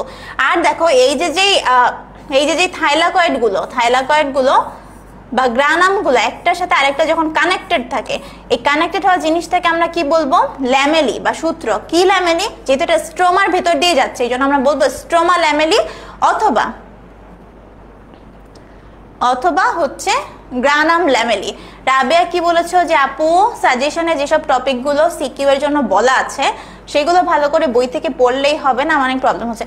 হ্যাঁ অবশ্যই সাজেশন এগুলো মোটামুটি ওইগুলা বই থেকে পড়লেই হবে, যদিও তোমরা চেষ্টা তো করবা সবই একটু করে দেখে যাওয়ার, কিন্তু ওই যে বললাম যে এত সিলেবাস সব দেখতে যে সব তো সমান ইম্পর্টেন্স দিয়ে দেখা সম্ভব না। সাজেশন বেস তোমরা ওইগুলা পড়ার সময় একদম মাথায় গুছাই ফেলবা। এটা যদি আমার পরীক্ষার প্রশ্নে আসে আমি কিভাবে লিখবো, কিভাবে সাজে গুছাই লিখবো। সবসময় আমি বলি যে বায়োলজিতে কিন্তু আমাদের ইয়াটা খুব ইম্পর্টেন্ট, যে খাতার প্রেজেন্টেশনটা কেমন হচ্ছে। তুমি ধরো যাই লিখো, ভালো লিখো আর মন্দ লিখো, প্রথমে দর্শনধারী পরে গুণবিচারী, বায়োলজির ক্ষেত্রে কিন্তু এটা খুবই প্রযোজ্য, ঠিক আছে। ম্যাথ বা অন্য সাবজেক্টে দেখা যায় অ্যান্সার ঠিক হইলেই তুমি মার্ক পাচ্ছ, তোমার হাতের লেখা যা হোক, প্রেজেন্টেশন যা হোক, অনেক কিছু যায় আসে না। কিন্তু বায়োলজির ক্ষেত্রে অবশ্যই লেখাটা অনেক সুন্দর করবা, ভিতরে ইনফরমেশন মোটামুটি দিলেও লেখা যদি সুন্দর থাকে দেখবা টিচার মার্ক দিয়ে দিচ্ছে। আর বেশি বেশি করে চিত্র প্র্যাকটিস করতে হবে, ঠিক আছে। ওকে, তাহলে এইটা আমরা হচ্ছে গঠনটা পড়ে ফেললাম। তারপরে বলছে যে এটা গেল, আচ্ছা তারপর বলছে কি দেখো এক প্রকার জৈব অ্যাসিডের অ্যামিনো অ্যাসিড বলছে, দেখো অ্যামিনো অ্যাসিড দ্বারা তৈরি বৃহদাকার জৈব অণু তৈরি করে। তো অনেকগুলো অ্যামিনো অ্যাসিড নিয়ে কি তৈরি হয়? আমরা জানি যে অনেকগুলো অ্যামিনো অ্যাসিড নিয়ে প্রোটিন তৈরি হয়। তো এই প্রশ্নটা না যে তোমাদের খুব বই থেকে পড়ে ফেলতে হবে এমন না, নর্মালি তোমরা পারবা। যে বলছে যে প্রোটিন মানবদেহে আসলে কি কাজ করে, প্রোটিন মানবদেহে কি কাজ করে। প্রোটিন আসলে মানবদেহের গঠনে সাহায্য করে, প্রোটিন ছাড়া আমাদের দেহ অঙ্গাণুগুলা তৈরি করা সম্ভব না। প্রোটিন দিয়ে আমাদের চুল তৈরি হয়, ত্বক তৈরি হয়, হাত পায়ের সব মাসেল ফাইবারগুলা তৈরি হয়, তারপর অস্থি কোষগুলা তৈরি হয়, সব কিছুর জন্যই তো প্রোটিন লাগবে, তাই না? তারপর বিভিন্ন ক্রিয়া বিক্রিয়া করার জন্য যেসব এনজাইম লাগে, হরমোন লাগে, এইসব কিন্তু প্রোটিন দিয়েই তৈরি, ঠিক আছে। এই জিনিসটা তোমরা একটু মনে রাখবা, ঠিক আছে। তোমরা একটু তোমাদের ফ্রেন্ডদেরকে প্লিজ মেনশন করে দাও, না হলে কিন্তু ওরা ক্লাসটা মিস করে যাবে। এবং আমাদের ক্লাসটা একটু শেয়ার করে দিতে পারো যদি চাও সবাই মিলে ক্লাস করতে। ওকে, তাহলে প্রোটিন নিয়ে আমরা এত ঘাটাঘাটি করতেছি না, প্রোটিনের কাজ ইনশাল্লাহ লিখে দিতে পারবো। প্রথমে লিখবা গাঠনিক বৈশিষ্ট্য হিসেবে কাজ করে, ব্যথা নাশক হিসেবে যে এন্ডোরফিন থাকে, এন্ডোরফিনটা প্রোটিন দিয়ে তৈরি। তারপরে হচ্ছে হরমোনগুলো প্রোটিন দিয়ে তৈরি, হরমোন না থাকলে আমরা কোনো কাজ করতে পারতাম না। আমাদের দেহে যে ক্রিয়া বিক্রিয়াগুলো হয় এগুলো এনজাইম দিয়ে তৈরি, এনজাইমগুলো ওয়ান কাইন্ড অফ প্রোটিন, ঠিক আছে। সবকিছু এই টাইপের ভাবে তোমরা হচ্ছে লিখে দিতে পারবা। ওকে, তারপরে দেখি আরেকটা প্রশ্ন, যে জীবকোষে দুই ধরনের জৈব অ্যাসিড থাকে। এই জৈব অ্যাসিড বলতে কি বোঝাচ্ছে? জৈব অ্যাসিড বলতে আসলে নিউক্লিক অ্যাসিড বোঝাচ্ছে, নিউক্লিক অ্যাসিড। এখন আমরা জানি নিউক্লিক অ্যাসিড কি কি থাকে। নিউক্লিক অ্যাসিড আমাদের বডিতে ডিএনএ থাকে এবং আরএনএ থাকে, ডিএনএ থাকে এবং আরএনএ থাকে। আমরা বলছে যে যার একটা হচ্ছে দ্বিসূত্রক অবস্থায় থাকে, অপরটা হচ্ছে একসূত্রক অবস্থায় থাকে। আমরা জানি হচ্ছে ডিএনএ যেটা এটা দ্বিসূত্রক অবস্থায় থাকে, আর আরএনএ যেটা এটা একসূত্রক অবস্থায় থাকে।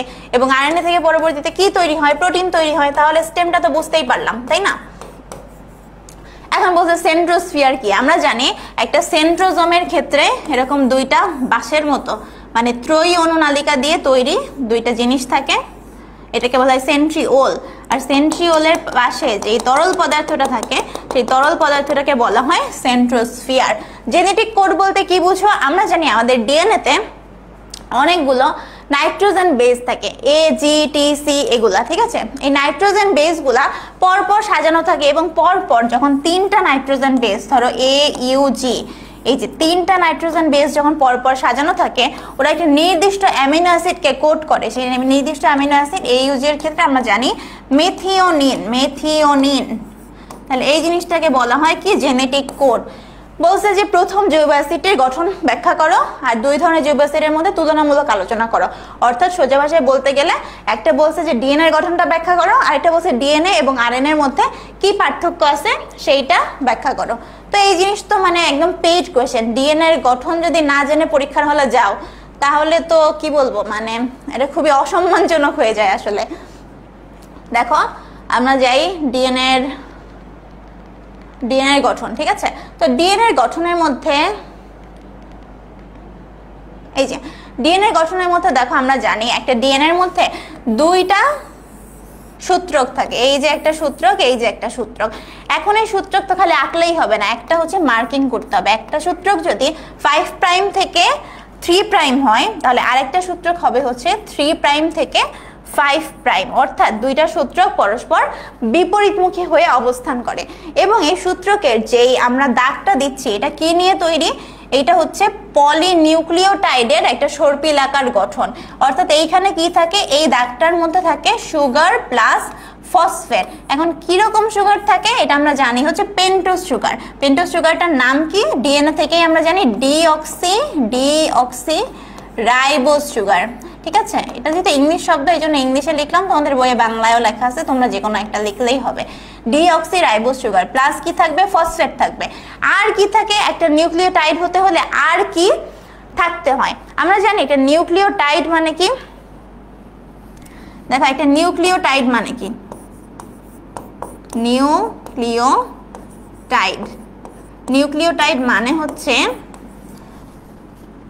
নিউক্লিওটাইড মানে হচ্ছে আমার একটা সুগার থাকবে, একটা ফসফেট থাকবে, আর হচ্ছে নাইট্রোজেন বেস থাকবে। নাইট্রোজেন বেস কি কি আছে আমাদের ডিএনএ এর ক্ষেত্রে, এ মানে অ্যাডিনিন, গুয়ানিন, থাইমিন, সাইটোসিন থাকে। ঠিক আছে, তাহলে আমার নাইট্রোজেন বেসগুলো এর মাঝ বরাবর জায়গায় থাকবে। এখন আমরা জানি নাইট্রোজেন বেস সবসময় পরিপূরক জিনিসটার সাথে যুক্ত হয়, অর্থাৎ এ সবসময় টি এর সাথে যুক্ত হবে দুইটা হাইড্রোজেন বন্ধন দিয়ে, এবং সি সবসময় জি এর সাথে যুক্ত হবে তিনটা হাইড্রোজেন বন্ধন দিয়ে। তো এই জিনিসটা কিন্তু তোমাদের এখানে ছোট্ট করে আঁকতে হবে যে এ এর সাথে টি দুইটা, আবার সি এর সাথে জি তিনটা। এবং শুধু এভাবে লিখে গেলে কিন্তু হবে না, তোমাদেরকে অবশ্যই লিখতে হবে যে এ মানে তুমি কি বুঝাচ্ছ, এ মানে যে তুমি অ্যাডিনিন বুঝাচ্ছ, জি মানে যে গুয়ানিন বুঝাচ্ছ, এই জিনিসগুলো অবশ্যই লিখবা, না হলে কিন্তু মার্ক পাবা না। ঠিক আছে, একই সাথে আরো কিছু মার্কিং আছে, যেমন আমরা জানি একটা পূর্ণাঙ্গ যে একটা প্যাচ, এই প্যাচের দৈর্ঘ্য হচ্ছে 34 অ্যাংস্ট্রম। ঠিক আছে, এবং একটা পূর্ণাঙ্গ প্যাচের মধ্যে আমাদের নিউক্লিওটাইড থাকে কতগুলা, থাকে হচ্ছে 10 জোড়া, মানে হচ্ছে এই পাশের এক জোড়া, এই পাশে এক জোড়া, এরকম করে টোটাল 10 পেয়ার থাকে। ঠিক আছে, এবং তাহলে প্রত্যেকটা ধাপের মধ্যকার দূরত্ব কত, 34 অ্যাংস্ট্রমের মধ্যে যদি 10 পেয়ার থাকে, তাহলে আসলে আমাদের প্রত্যেকটা ধাপের মাঝখানে দূরত্ব কত, এটা হবে হচ্ছে 3.4 অ্যাংস্ট্রম। তো এগুলো আসলে তোমরা পারো, কিন্তু যেটা দরকার সেটা হচ্ছে প্র্যাকটিস করা। কি দরকার, প্র্যাকটিস করা। আর একটা তোমাদের সংখ্যা আছে যে এই একটা পূর্ণাঙ্গ যে হেলিক্স, এটার ব্যাস কতটুকু, এটার ব্যাস হচ্ছে 20 অ্যাংস্ট্রম। তাহলে এটার গঠন তোমরা আঁকবা সুন্দর করে একে মার্কিং করবা। আর বায়োলজিতে যা মার্কিং করবা সব কিন্তু অবশ্যই ডান পাশে করবা। ঠিক আছে, সবকিছু অবশ্যই ডান পাশে করবা। এবং আরেকটা জিনিস বলি, যে ধরো এখানে তুমি হচ্ছে চিত্রটা আঁকছো, এখন তুমি মার্কিংটা এইরকম ভাবে তো করতেছো, কিন্তু এরকম এবড়ো থেবড়ো ভাবে করো না। বারবার বলতেছি প্রেজেন্টেশন ইম্পর্টেন্ট, তো এরকম এবড়ো থেবড়ো ভাবে করা যাবে না। আমরা কিভাবে করব, আমরা হচ্ছে এইরকম একটা সোজা বরাবর দাগ দিব, সোজা বরাবর দিয়ে তারপরে আমরা হচ্ছে লিখবো, তারপরে আমরা লিখবো যে সোজা, মানে এই লাইনটা যাতে সোজা থাকে। ঠিক আছে, আর হচ্ছে কখনো একটা দাগের উপর আরেকটা দাগ এরকম ক্রস করে দিব না। আমরা কি করব, যদি দিতে চাই এরকম উপরে টেনে নিয়ে এভাবে মার্কিং করব। ঠিক আছে, এই জিনিসগুলো একটু খেয়াল করো, না হলে কিন্তু আসলে ঝামেলা। মানে দেখা যাবে একই জিনিস তুমি লিখছো, একই জিনিস তোমার বান্ধবী লিখছে বা বন্ধু লিখছে, কিন্তু তুমি দেখা যাবে খাতায় কম মার্ক পেয়ে গেছো। কারণ কি, কারণ হচ্ছে প্রেজেন্টেশন। ঠিক আছে, ওকে, তাহলে এখানে যা বললাম এই জিনিসগুলাই লেখা আছে, এক্সট্রা কিছু নাই। ওকে, ঠিক আছে, এগুলো তোমরা পারো আশা করি। হ্যাঁ, ওকে ওকে ওকে, যাই সামনে। হ্যাঁ, তারপরে বলছে যে, আচ্ছা ও বলছে যে ডিএনএ এবং আরএনএ এর মধ্যে পার্থক্য। তোমরা বইটা খুলে দেখবা, খুব সুন্দরভাবে তোমাদের DNA versus RNA, DNA RNA এর পার্থক্য দেওয়া আছে। এইটা দয়া করে একটু ভালোভাবে পড়ো, এটা খুবই ইম্পর্টেন্ট একটা প্রশ্ন। ডিএনএ এবং আরএনএ এর পার্থক্য। ডিএনএ হচ্ছে দ্বিসূত্রক বিশিষ্ট, আরএনএ একসূত্রক বিশিষ্ট। ডিএনএ হচ্ছে বংশগতির উপাদান হিসেবে কাজ করে, আরএনএ প্রোটিন তৈরিতে সাহায্য করে, এবং নিম্ন শ্রেণীর জীবে আরএনএ হচ্ছে বংশগতির উপাদান হিসেবেও কাজ করতে পারে। ডিএনএ এর আণবিক ওজন অনেক বেশি, আরএনএ এর আণবিক ওজন অনেক কম। ডিএনএ হচ্ছে আরএনএ এর অনেকগুলো টাইপ আছে, যেমন আরআরএনএ, টিআরএনএ, এমআরএনএ, কিন্তু ডিএনএ এর এরকম কোনো টাইপ নাই। ডিএনএ এর মধ্যে রাইবোজ সুগার থাকে, ডিএনএ এর মধ্যে ডিঅক্সি রাইবোজ সুগার থাকে, আর আরএনএ এর মধ্যে হচ্ছে রাইবোজ সুগার থাকে। এই জিনিসগুলো তোমরা জানো, কিন্তু দেখা যাবে যে বাসা থেকে পয়েন্ট আউট করে যাবা যে এই জিনিসগুলা পয়েন্ট, মানে এগুলো আসলে আমি এতগুলা পয়েন্ট আসলে লিখতে পারবো। ঠিক আছে, presentation important. Yes, Sadia Rahman ঠিক বলছো। হ্যাঁ, গেল। তারপরে আসি আমরা যে অক্সিজম কি। আচ্ছা এখানে বলছে যে পি থেকে কিউ তৈরি হচ্ছে, কিউ থেকে আর তৈরি হচ্ছে। এখন দেখো আপু কিন্তু বলছিলাম যে ট্রান্সক্রিপশন ট্রান্সলেশন বোর্ড পরীক্ষা ইউজারই ওরকম ভাবে দেয় না, এবং এখানে দেখো এটা কোথার প্রশ্ন, ideal school and college Motijheel Dhaka, অর্থাৎ বোর্ড পরীক্ষার কিন্তু প্রশ্ন না। কিন্তু তারপরেও বলতেছি যে প্রশ্ন যদি কঠিন করার ইচ্ছা থাকে তাহলে কিন্তু এই জিনিস তোমাকে দিয়ে দিবে, ঠিক আছে। গেল। অক্সিজম কি, অক্সিজম হচ্ছে আমরা জানি এই যে মাইটোকন্ড্রিয়া যে আমরা আঁকি, মাইটোকন্ড্রিয়ার মধ্যে এই যে অভিক্ষেপগুলো আমরা আঁকি, এখানে ছোট ছোট গোল গোল কিছু দানা দানা জিনিস থাকে, এই গোল গোল দানা দানা জিনিসগুলোকে বলা হয় অক্সিজম। লাইসোজোমকে আর্ধঘাতী তালিকা কেন বলা হয় বলে ফেলছি। পি এর গঠন, পি কি, পি থেকে কিউ তৈরি হচ্ছে, তাই না? তো ডিএনএ থেকে যখন আরএনএ তৈরি হয় এই প্রসেসটাকে কি বলা হয়, এই প্রসেসটাকে বলা হয় ট্রান্সক্রিপশন, ঠিক আছে। তাহলে ডিএনএ এর গঠন, আবার দেখো সেই ডিএনএ এর গঠন চলে আসছে। জীবদেহে আর এর ভূমিকা, আর মানে কি, আর মানে আবার সেই দেখো প্রোটিন, আর মানে আবার সেই প্রোটিন। তাহলে দেখলাম অলরেডি কিন্তু আমরা পরপর দুইটা প্রশ্নে একই জিনিস পাইলাম, একটা হচ্ছে ডিএনএ এর গঠন আর একটা হচ্ছে প্রোটিন, প্রোটিনের ভূমিকা আমাদের বডিতে কি রকম, ঠিক আছে। তাহলে এই প্রশ্নটা নিয়ে আমি আর বলবো না, কারণ এটা তো অলরেডি বলে ফেলছি। এইটাই ডিএনএ, তারপর হচ্ছে প্রোটিনের কাজ। এই দেখো এখানে অনেকগুলা কাজ কিন্তু বলা আছে, একটু খেয়াল করো, তোমরা তো স্লাইডটা পেয়ে যাবা। এই যে বলছে যে ইন্টারফেরন একটা বিশেষ ধরনের প্রোটিন যেটা আমাদের ব্লাড ক্যান্সার নিরাময়ে হেল্প করে। তারপর এটা আমাদের দেহে রোগ জীবাণু ধ্বংস করতে যে অ্যান্টিবডি তৈরি হয়, এটাও এক ধরনের প্রোটিন। তারপর বলছে যে বিপাকীয় বিক্রিয়ায় প্রোটিন থেকে বিষাক্ত পদার্থও তৈরি হতে পারে। তো কেমন বিষাক্ত পদার্থ, যেটা হচ্ছে আমাদেরকে অন্য বিষ থেকে আত্মরক্ষায় হেল্প করবে। তারপর বলছে মস্তিষ্কের মধ্যে আমাদের এন্ডোরফিন নামক একটা প্রোটিন বের হয়, প্লাস এস ফ্যাক্টর একটা জিনিস আছে। এস ফ্যাক্টর কি করে, আমাদের ঘুম আনতে হেল্প করে, আর এন্ডোরফিন কি করে, আমাদের ব্যথা নাশক হিসেবে কাজ করবে।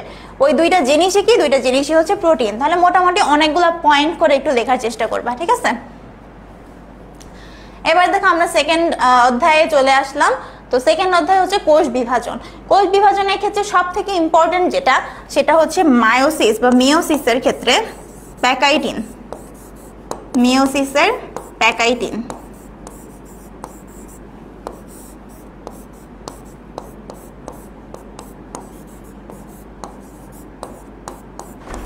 মিওসিসের প্যাকাইটিন, এই প্যাকাইটিন ধাপের হচ্ছে ছবিও শিখতে হবে, প্লাস হচ্ছে বর্ণনাও শিখতে হবে। ছবি প্লাস বর্ণনা তোমাদেরকে শিখতে হবে, এবং দেখবা তোমাদের স্টেমগুলা এই প্যাকাইটিন ধাপের উপর ভিত্তি করেই আসবে।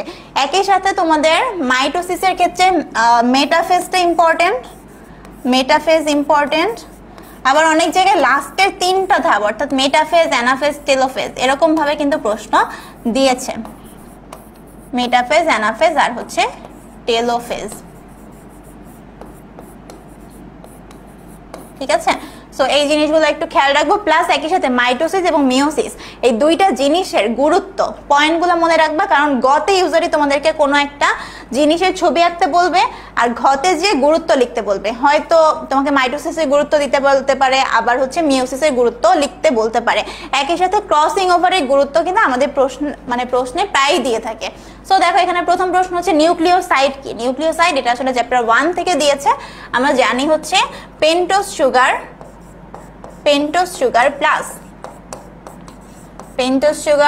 প্লাস আমাদের যে নাইট্রোজেন বেজ আছে, এই দুইটা মিলে যেটা তৈরি হয় সেটার নাম হচ্ছে আমাদের নিউক্লিওসাইড। এবং নিউক্লিওসাইডের সাথে যখন একটা ফসফেট যুক্ত হয় এটাকে বলা হয় নিউক্লিওটাইড।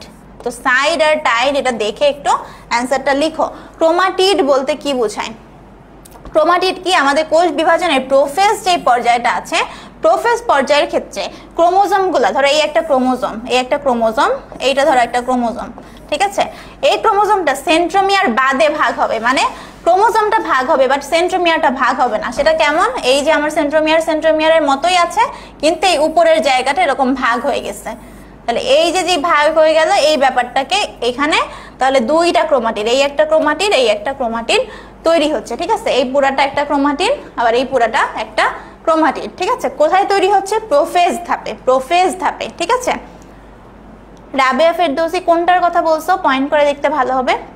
প্রোটিনের যে প্রশ্নটা ছিল এটা পয়েন্ট করে লিখলেই ভালো হবে, ঠিক আছে।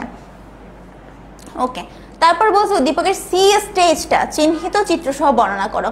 এখন সি জিনিসটা যে কি এটা বোঝার জন্য আমাকে ক্লু দিছে কি স্টেজ ডি। এখন স্টেজ ডি এর মধ্যে কি দেখো তেমন কিন্তু বোঝা যাচ্ছে না, কিন্তু একটা জিনিস বোঝা যাচ্ছে যে এখানে একটা গোল আছে, আবার এখানে একটা গোল আছে, এখানে একটা গোল আছে, এখানে একটা গোল আছে, বোঝা যাচ্ছে যে 4টা হাত পা আছে, এখানে 4টা হাত পা, ঠিক আছে।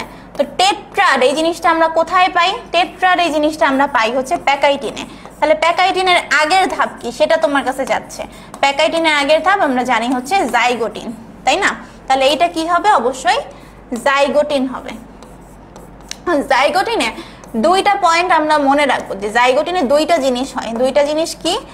একটা হচ্ছে সিনাপসিস হয় আর একটা হচ্ছে বাইভ্যালেন্ট হয়। সিনাপসিস আর বাইভ্যালেন্ট এই দুইটা কি পয়েন্ট মনে রেখে তুমি আসলে এই প্রশ্ন উত্তর করে দিতে পারবা। আমাদের কাছে কি চাইছে? আমাদের কাছে এই সি এর চিহ্নিত চিত্রটা চেয়েছে। এখানে দেখো চিহ্নিত চিত্রটা খুবই সহজ না, জাস্ট তুমি একটা 4 কোণা বক্স আঁকো, এর চারপাশে আবার একটা দাও, আবরণ দাও। এখন এখানে আমরা কি বলছি? বাইভ্যালেন্ট আর সিনাপসিস, ঠিক আছে। এখানে কি হয়? ধরো তোমার বডিতে 4টা ক্রোমোজোম আসছে, 4টা ধরো এই একটা, এই একটা, আবার এই একটা, এই একটা। এখন এই দুইটা ধরো হোমোলোগাস মানে কি একই রকম দেখতে, তো এই দুইটা দেখো একটু লম্বা লম্বা, দুইটা একই রকম দেখতে, এরা দুইজনে মিলে একটা জোড় তৈরি করবে। আবার এরা ছোট, অর্থাৎ এরা পরস্পরের হোমোলোগাস একই রকম দেখতে, এরা দুইজন মিলে আরেকটা জোড় তৈরি করবে। তাহলে এই যে জোড় তৈরি করলো, এই জোড়টাকে বলা হয়, জোড়টাকে বলা হয় বাইভ্যালেন্ট। জোড়টাকে আমরা বলবো বাইভ্যালেন্ট। আর জোড় তৈরির যে প্রক্রিয়া বাইভ্যালেন্ট, আর জোড় তৈরির যে প্রক্রিয়াটাকে আমরা বলবো সিনাপসিস। অর্থাৎ স্বামী স্ত্রীর যে কথা যদি চিন্তা করো, স্বামী স্ত্রী দুইজনে হলো বাইভ্যালেন্ট, আর ওদের মধ্যে যে বিয়ে হয়েছে, বিয়ে হওয়ার ফলে যে ওরা একটা জোড়া তৈরি হয়েছে, এই বিয়ের প্রসেসটা হচ্ছে সিনাপসিস। তাহলে কি সিনাপসিস কি আর বাইভ্যালেন্ট কি? হোমোলোগাস ক্রোমোজোমের মধ্যে জোড় বাঁধার যে প্রক্রিয়া সেটাকে বলা হয় সিনাপসিস, আর এই হোমোলোগাস ক্রোমোজোমের জোড়টাকে বলা হয় বাইভ্যালেন্ট, ঠিক আছে। ওকে, প্রক্রিয়াটাকে আমরা বলবো হলো সিনাপসিস। তাহলে এই দুইটা পয়েন্ট জাস্ট আমরা মনে রাখলে জিনিসটা কিন্তু উত্তরায় আসতে পারবো, ঠিক আছে। একই সাথে চারপাশে দেখবা, চারপাশে কি দিছে? নিউক্লিয়ার এনভেলপ কি, কোষ ঝিল্লি কি, এইটা দিয়েছে, ঠিক আছে। সেন্ট্রোমিয়ারটা ছোট করে একটু মার্কিং করে দিও, এইটাই। কিন্তু মেইন যে ব্যাপার জাইগোটিন বলতে গেলে তোমাকে এরকম দুইটা জোড়ার ব্যাপারটা ওদেরকে দেখাতে হবে, ঠিক আছে। তারপরে বলবে যে কতগুলা বাইভ্যালেন্ট তৈরি হয়। ক্রোমোজোম সংখ্যা যত, বাইভ্যালেন্ট হচ্ছে তার অর্ধেক। ক্রোমোজোম সংখ্যা যত, বাইভ্যালেন্ট কি? বাইভ্যালেন্ট হচ্ছে তার অর্ধেক, ঠিক আছে। তারপরে বলছে উদ্দীপকের স্টেজ ডি তে সংঘটিত প্রক্রিয়া গুরুত্ব বর্ণনা করো। তো শুরুতেই বললাম যে আমাদের কিন্তু খুবই ইম্পর্টেন্ট একটা প্রশ্ন হচ্ছে প্যাকাইটিন পর্যায়ে, উপপর্যায়ে কি হয়, প্লাস এইটার ছবি তোমাকে দিতে পারে, প্লাস হচ্ছে প্যাকাইটিনে কি হয়, ক্রসিং ওভার হয়, ক্রসিং ওভারের গুরুত্ব তোমাকে দিতে পারে, ক্রসিং ওভারের গুরুত্ব তোমাকে দিতে পারে, ঠিক আছে। এখন প্যাকাইটিনের ছবি শিখবো আর ক্রসিং ওভারের গুরুত্বটা আমরা শিখবো। ক্রসিং ওভারের গুরুত্ব কি? ক্রসিং ওভারের গুরুত্ব কি? ক্রসিং ওভারে আমরা জানি দুইটা নন সিস্টার ক্রোমাটিডের মধ্যে অংশের বিনিময় ঘটে। তো অংশের বিনিময় ঘটলে আমার লাভ কি? অংশের বিনিময় ঘটলে এর বৈশিষ্ট্য ওর কাছে চলে গেল, ওর বৈশিষ্ট্য আরেকজনের কাছে চলে গেল, অর্থাৎ জিনগত পরিবর্তন সাধিত হবে। খেয়াল করো, জিনগত পরিবর্তন সাধিত হবে। জিনগত পরিবর্তন যদি সাধিত হয় তাহলে অবশ্যই বাহ্যিক দিক থেকেও আমাদের কিছু পরিবর্তন হবে, অর্থাৎ আলটিমেটলি বৈশিষ্ট্যগত পরিবর্তন সাধিত হবে। তারপরে বলছে এত যখন পরিবর্তন হচ্ছে তখন কি জীবটার বিশুদ্ধ থাকতেছে না, বাট হচ্ছে আমাদের অবশ্যই বৈচিত্র্য সৃষ্টি হচ্ছে। এখন বৈচিত্র্য সবসময় আমাদের জন্য বেটার। কেন বেটার? কারণ যখনই একটা জীব বা প্রজাতির মধ্যে বৈচিত্র্য তৈরি হয়, ওরা কিন্তু তখন পরিবেশে টিকে থাকার জন্য বেশি ভ্যারাইটি পায়, বেশি ক্ষমতা লাভ করে, সহজে জিনিসটার বিলুপ্তি হয় না, ঠিক আছে। তারপরে বলছে যে আমরা যদি একটা কাঙ্ক্ষিত বৈশিষ্ট্য তৈরি করতে চাই, ধরো দুইটা গাছের মধ্যে তুমি গাছের দুইটা বৈশিষ্ট্যের মধ্যে ক্রসিং ওভারের ব্যাপারটা যদি চিন্তা করো, তাহলে তুমি কিন্তু নতুন প্রকরণ সৃষ্টি করতে পারবা। তারপরে তুমি ক্রসিং ওভারের ফলে হচ্ছে বংশগতিতে পরিবর্তন আনতে পারবা।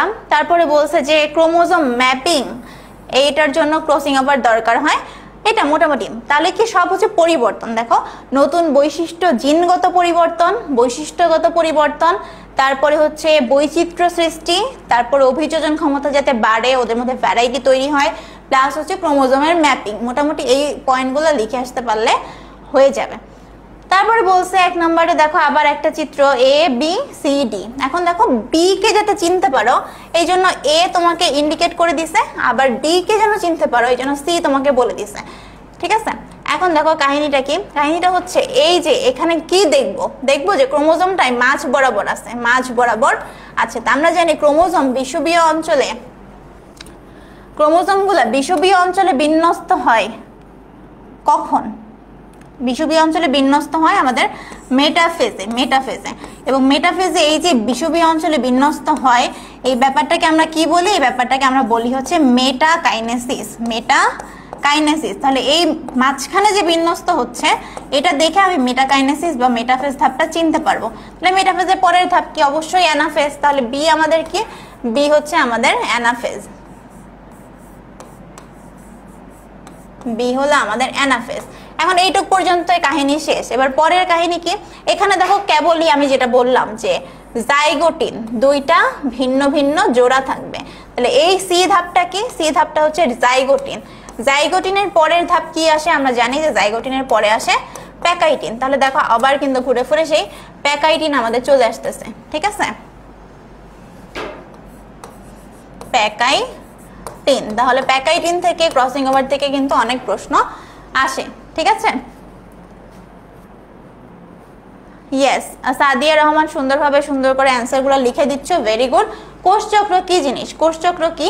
একটা কোষের সৃষ্টি হওয়া, ওর বড় হওয়া, প্লাস ওখান থেকে আবার যখন বিভাজন হবে এই পুরো প্রসেসটাকে বলা হয় কোষচক্র। তাহলে সৃষ্টি, বৃদ্ধি আর পরবর্তীতে বিভাজন। অণুজীব বলতে কি বুঝো? অণুজীব বলতে আমরা বুঝি যাদেরকে মোটামুটি খালি চোখে দেখা যায় না, যাদেরকে দেখার জন্য তোমার হচ্ছে অণুবীক্ষণ যন্ত্রের প্রয়োজন হবে। তার মধ্যে কি আছে? ভাইরাস আছে, ব্যাকটেরিয়া আছে, ছত্রাক আছে। তারপর তো বললাম যে কিভাবে বুঝবা সেটা বলে দিছি। এখন বলছে যে চিহ্নিত চিত্র আঁকো। তো চিহ্নিত চিত্র দেখো অ্যানাফেজের ক্ষেত্রে তোমাকে কি না দেখালেই হবে না। অ্যানাফেজের ক্ষেত্রে আমরা জানি ক্রোমোজোমগুলা হচ্ছে মেরুমুখী হয়। ক্রোমোজোমগুলা কি হয়? মেরুমুখী চলন শুরু হয়, মেরুমুখী চলন। এইটাই হচ্ছে অ্যানাফেজের মেইন। ছবিতে তোমাকে যেটা দেখাতে হবে, দেখো মেটাফেজে ছিল কি? মেটাফেজে ছিল বিষুবীয় অঞ্চলে অবস্থান করবে। দেখো সবাই কোন দিকে যাচ্ছে? এই যে হচ্ছে আমাদের মেরু, এই যে মেরুর দিকে চলন, মেরুর দিকে যাচ্ছে। সেন্ট্রোমিয়ারটা সামনে দিব আর হাত দুইটা মানে ক্রোমোজোমের হাত দুইটা হচ্ছে বাহু দুইটাকে পিছনের দিকে দিব। সেন্ট্রোমিয়ারটাকে সামনে দিব, বাহু দুইটাকে পিছনে দিব। সেন্ট্রোমিয়ার সামনে, বাহু দুইটা পিছনে। অর্থাৎ সেন্ট্রোমিয়ারটা সবসময় মেরুমুখী দিকে থাকবে। তাহলে মেরুমুখী চলন এটা আমাদের ইম্পর্টেন্ট এখানে দেওয়া। আর চলনের সময় সেন্ট্রোমিয়ারটা সবসময় অগ্রগামী, সেন্ট্রোমিয়ার অগ্রগামী থাকতে হবে।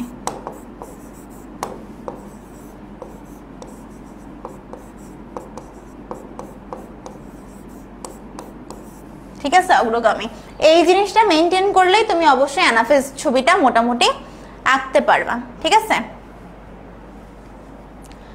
আর প্যাকাইটিনের ক্ষেত্রে কি দিতে হবে? প্যাকাইটিনের ক্ষেত্রে দেখো খুব সুন্দর একটা ব্যাপার আছে, সেটা হচ্ছে প্রথমত তোমাকে দুইটা গোল অর্থাৎ সেন্ট্রোমিয়ার দিবা। তারপরে তুমি চারটা, যেহেতু টেট্রাড তৈরি হয় এই জন্য চারটা বাহু। যেহেতু কায়াজমা তৈরি হয় তাহলে একটা এক্স এর মতো গঠন, এখানে একটা এক্স এর মতো গঠন থাকবে, ঠিক আছে। এবং যেহেতু এদের মধ্যে অংশের বিনিময় হচ্ছে এই জন্য তোমরা একটু অন্য কালি দিয়ে, দেখো অন্য কালি দিয়ে এখানে একটু অংশের বিনিময়টা বোঝানোর চেষ্টা করবা, ঠিক আছে। এটা ধরো ব্লু, তাহলে এই অংশটা হচ্ছে ব্লু হয়ে যাবে আর এটা হচ্ছে রেড, ঠিক আছে। এরকম একটু অংশের বিনিময়টা ভালোভাবে দেখাই দিও, তাহলে মোটামুটি তোমার প্যাকাইটিনের চিত্রে আর ভুল ধরতে পারবে না। তারপর তো মার্কিং করবা, এটা ক্রোমাটিড, এটা সেন্ট্রোমিয়ার, এই দুইটা হচ্ছে সিস্টার ক্রোমাটিড, আবার এই দুইটা হচ্ছে নন সিস্টার ক্রোমাটিড। অংশের বিনিময় কোথায় হচ্ছে? দুইটা নন সিস্টার ক্রোমাটিডের মধ্যে হচ্ছে। বাকি কোষ ঝিল্লি, টেট্রাড এগুলা তো পারো, ঠিক আছে। ওকে, হ্যাঁ পিডিএফ এ দেওয়া আছে অলরেডি আমাদের ইম্পর্টেন্ট টপিকগুলা কি কি। তারপরে দেখো বলছে যে উদ্দীপিকা উল্লেখিত সি চিত্রে প্রদর্শিত কোষ বিভাজন জীবদেহে বৈচিত্র্য আনয়নে গুরুত্বপূর্ণ ভূমিকা পালন করে। তো সি মানে কি? সি মানে হচ্ছে আমাদের মিওসিস বিভাজন। তো মিওসিস কোষ বিভাজন যে বৈচিত্র্য আনয়নে হেল্প করে। এইটার মানে তোমাকে কি চাচ্ছে, তোমাকে জাস্ট প্রশ্নটা ধরতে পারতে হবে। তুমি কি করবা, মিওসিসের গুরুত্বের যে পয়েন্টগুলো পড়ছো আল্লাহর ওয়াস্তে ওই মিওসিসের গুরুত্বের পয়েন্টগুলো লিখে দিবা, ঠিক আছে? মিওসিসের গুরুত্ব, অর্থাৎ বইয়ে প্রথমেই দাগ দাও যে মিওসিসের গুরুত্ব, মাইটোসিসের গুরুত্ব। কিছু না পারলেও পয়েন্টগুলোর নাম পড়বা, ভিতরের জিনিস নিজেই ইনশাল্লাহ লিখে দিয়ে আসতে পারবা। আর হচ্ছে pachytene crossing over, very important. Pachytene crossing over খুবই খুবই খুবই ইম্পর্টেন্ট, ঠিক আছে? প্যাকাইটিন ক্রসিং ওভার না পড়ে কেউ যাবাই না পরীক্ষার হলে। তারপরে আসো, তারপরে বলছে যে দেখো 3 নম্বরে যে কোষের এক প্রকার বিভাজনে সৃষ্ট কোষে ক্রোমোজোম সংখ্যা সমান থাকে, আর অন্য একটা কোষ বিভাজনে ক্রোমোজোম সংখ্যা অর্ধেক হয়ে যায়। এটাই তোমার ক্লু। সমান থাকে কোনটায়? সমান থাকে হচ্ছে মাইটোসিসে। সমান থাকে আমরা জানি মাইটোসিসে, তাই না? আর অর্ধেক হয়ে যায় কোথায়? অর্ধেক হয়ে যায় মিওসিসে। দেখো এই চ্যাপ্টারটা কিন্তু তোমাদের সিকিউ অ্যান্সার করার জন্য খুব লিমিটেড টপিকের মধ্যে পড়ে। সবাই কিন্তু এইটা অনেক ছোটবেলা থেকে পড়ে আসতেছো, সবাই এখান থেকে আসলে অ্যান্সার করার ট্রাই করো। এইটা আমাদের অন্য চ্যাপ্টারের প্রশ্ন। ক্রসিং ওভার বলতে কি বুঝো? দেখো খতে, কতে, খতে, গতে, ঘতে সব জায়গায় ক্রসিং ওভার দেওয়ার সম্ভাবনা আছে। তারপর বলছে প্রথম প্রকার বিভাজনের শেষ 3টা ধাপের চিহ্নিত চিত্র, অর্থাৎ মাইটোসিসের শেষ 3 ধাপ কোনটা? Metaphase, anaphase, telophase. মেটাফেজে আমি বলছি কি তোমাদের মনে রাখতে হবে? মেটাফেজে আমরা জাস্ট ক্রোমোজোমগুলোকে বিষুবীয় অঞ্চলে রাখবো, এই জিনিসটাই যদি একে দিয়ে আসতে পারো তাহলেই হবে। মেটাফেজে আমরা কি করব? ক্রোমোজোমগুলোকে বা ক্রোমাটিডগুলোকে আমরা বিষুবীয় অঞ্চলে রাখবো, বিষুবীয় অঞ্চলে। মেটাকাইনেসিস ঘটে, এটা একটু খেয়াল রাখবে। এইটাই তোমার চিত্রে টিচার তাকায় এই জিনিসটাই দেখতে যাবে। আর অ্যানাফেজে আমরা কি করব? অ্যানাফেজে আমরা বলছি যে সবগুলোকে মেরুর দিকে পাঠাবো, যেখানে সেন্ট্রোমিয়ার অগ্রগামী আর বাহুদ্বয় অনুগামী, সেন্ট্রোমিয়ার অগ্রগামী আর বাহুদ্বয় অনুগামী। আর টেলোফেজের ক্ষেত্রে কোনো চিন্তাই নাই, তুমি জাস্ট 2টা নতুন অপত্য কোষে তৈরি হচ্ছে এইটা বুঝাইতে হবে, তাহলেই হবে। আর কি হচ্ছে, আমার স্পিন্ডল যন্ত্রগুলো এরকম ডট ডট দিয়ে আঁকবো। কেন? কারণ এখানে তো স্পিন্ডল যন্ত্রটা আস্তে আস্তে বিলুপ্ত হয়ে যাবে, ঠিক আছে? নতুন কোষ তৈরি হলে সেটা নিউক্লিয়াস দিব, সাথে কিছু ক্রোমোজোম দিব, নিউক্লিয়াস দিব, ক্রোমাটিন জালিকা দিব। মানে তোমাকে চিত্রগুলোর ক্ষেত্রে, হ্যাঁ কনক অবশ্যই স্লাইড তোমরা পেয়ে যাবা। সো দেখো চিত্রগুলোর ক্ষেত্রে তোমাদেরকে মনে রাখতে হবে যে সব তো তুমি চিত্রে খেয়াল করতে পারবা না, ঠিক আছে? সব তো কভার করতে পারবা না, কিন্তু চিত্রে টিচার তাকায় তোমার যেই জিনিসটা দেখতে যাবে সেই জিনিসটা যাতে কোনোভাবে ভুল না হয়, ঠিক আছে? তাহলে মেইন কি পয়েন্টগুলো আমরা মনে রাখবো। আর মাঝখানে যে দাগটা দিচ্ছি এটা কি? দাগটা হচ্ছে কোষ প্লেট। কোষ প্লেট কেন লাগবে? কোষ প্লেট তৈরি হওয়ার ফলেই তো 2টা কোষ আসলে পরস্পর আলাদা হয়ে যাবে। তাহলে এইটা একটা কোষ তৈরি হলো নতুন, এইটা আরেকটা কোষ তৈরি হলো, ঠিক আছে? এই জিনিসগুলো একটু খেয়াল করবা। তারপরে দেখো, ওকে বলছে যে উদ্দীপকে উল্লেখিত কোষ বিভাজন 2টা উদ্ভিদের জীবনে অপরিহার্য। তাহলে কি বলছে তুমি চিন্তা করো। আমি শুরুর থেকে বারবার চিল্লাপাল্লা করে তোমাদেরকে যেটা বুঝাতে চাচ্ছি যে শেষের দিকে যখন আসবা মাইটোসিস এবং মিওসিসের গুরুত্ব পয়েন্টগুলো অবশ্যই পড়বা। মাইটোসিস, মিওসিস, গুরুত্ব। বইটা বের করে দেখবা সুন্দর করে পয়েন্টগুলো দেওয়া আছে। এইটার গুরুত্ব খুব সুন্দর করে পয়েন্টগুলা পড়বা। ওই যদি 9-10টা পয়েন্ট তুমি পড়ে যাও দেখবা এই প্রশ্ন একদম চিল ভাবে লিখে দিয়ে আসতে পারছো, ঠিক আছে?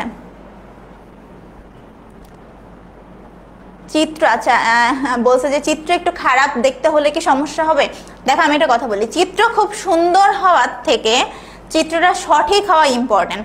এবং একই সাথে শুধু চিত্র আঁকলেই হবে না, চিত্রটা অবশ্যই তোমাকে মার্কিং করতে হবে। তাহলে চিত্রের ক্ষেত্রে কি বললাম? সঠিক চিত্র, সুন্দর চিত্র থেকে বেশি ইম্পর্টেন্ট সঠিক চিত্র প্লাস তোমার সঠিক মার্কিং, যদি মার্কিং না করো তাহলে হবে না, কিন্তু চিত্র দিয়ে কোনো লাভ নাই। মার্কিং গুলো সবসময় ডানে দিবা, সবসময় ডানে দিবা, ঠিক আছে? এইটাই, হ্যাঁ ওকে। তারপরে দেখো আচ্ছা, এবার হচ্ছে অণুজীব চ্যাপ্টারটা। অণুজীব চ্যাপ্টারে আমাদের কি কি আছে দেখো। অণুজীব চ্যাপ্টারে আমাদের ভাইরাস আছে, ব্যাকটেরিয়া আছে, ম্যালেরিয়া আছে।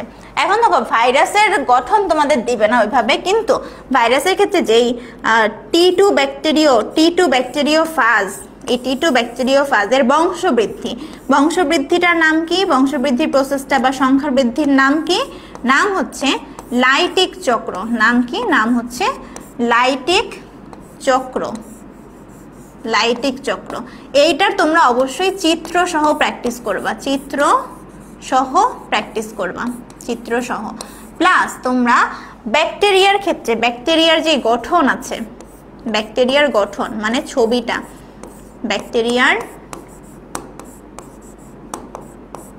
গঠন এইটা ভালোভাবে পড়বা।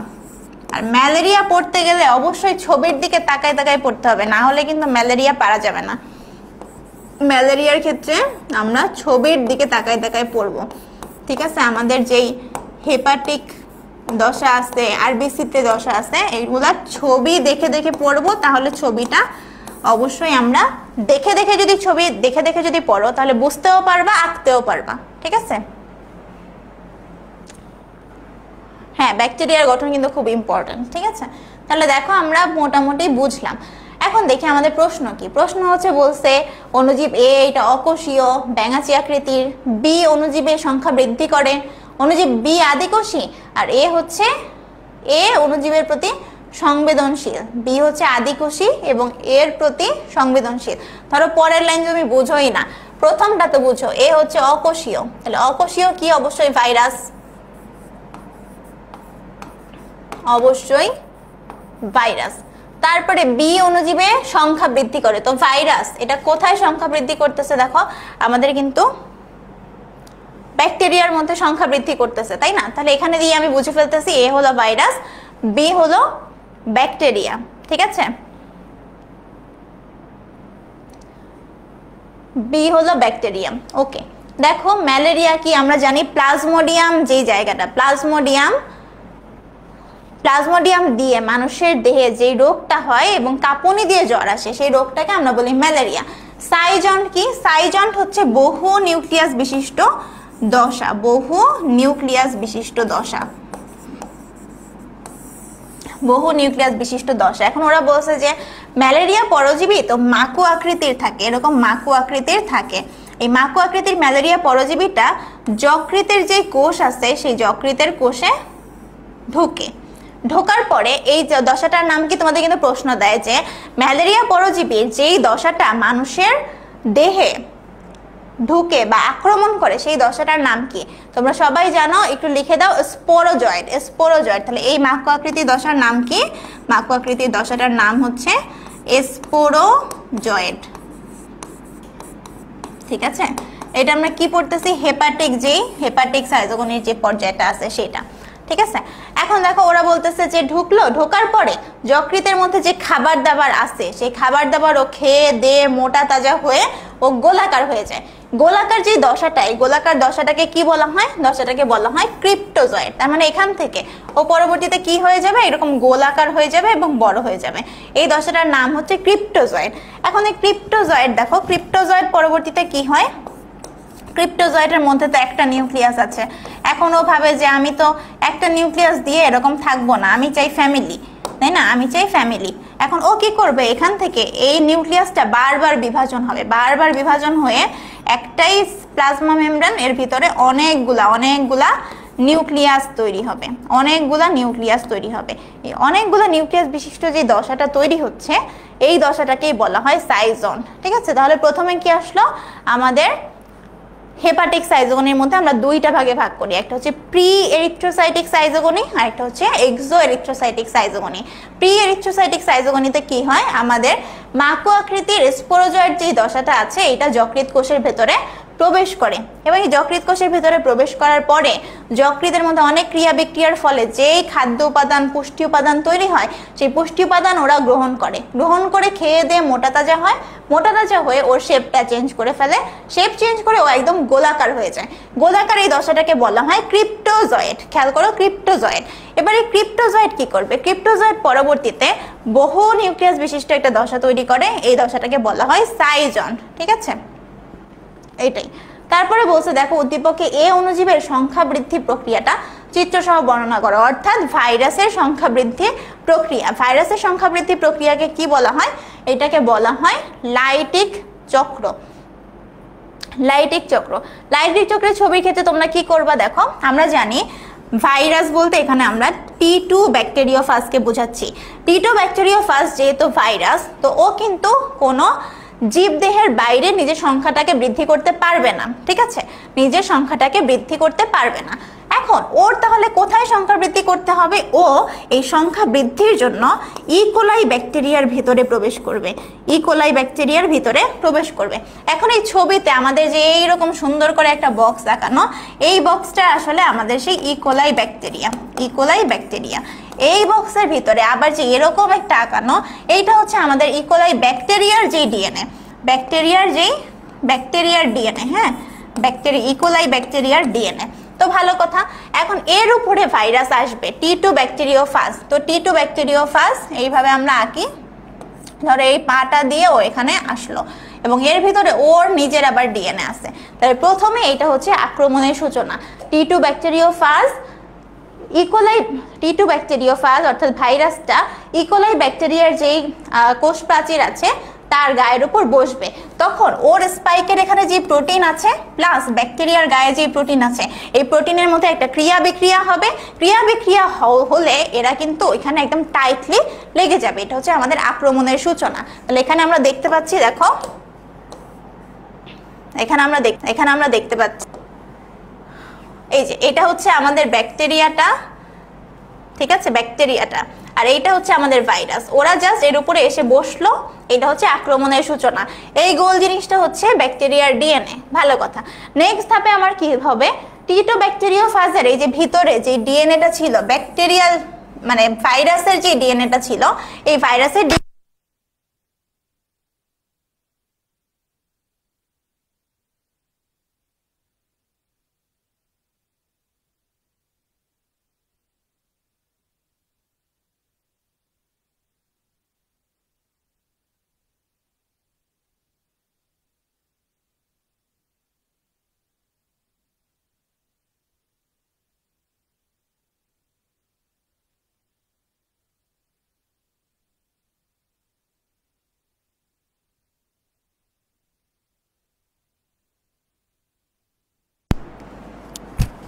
ওকে ওকে সাউন্ড আছে? এখন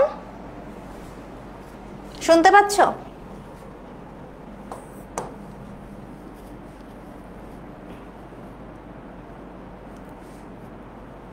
সাউন্ড আছে এখন?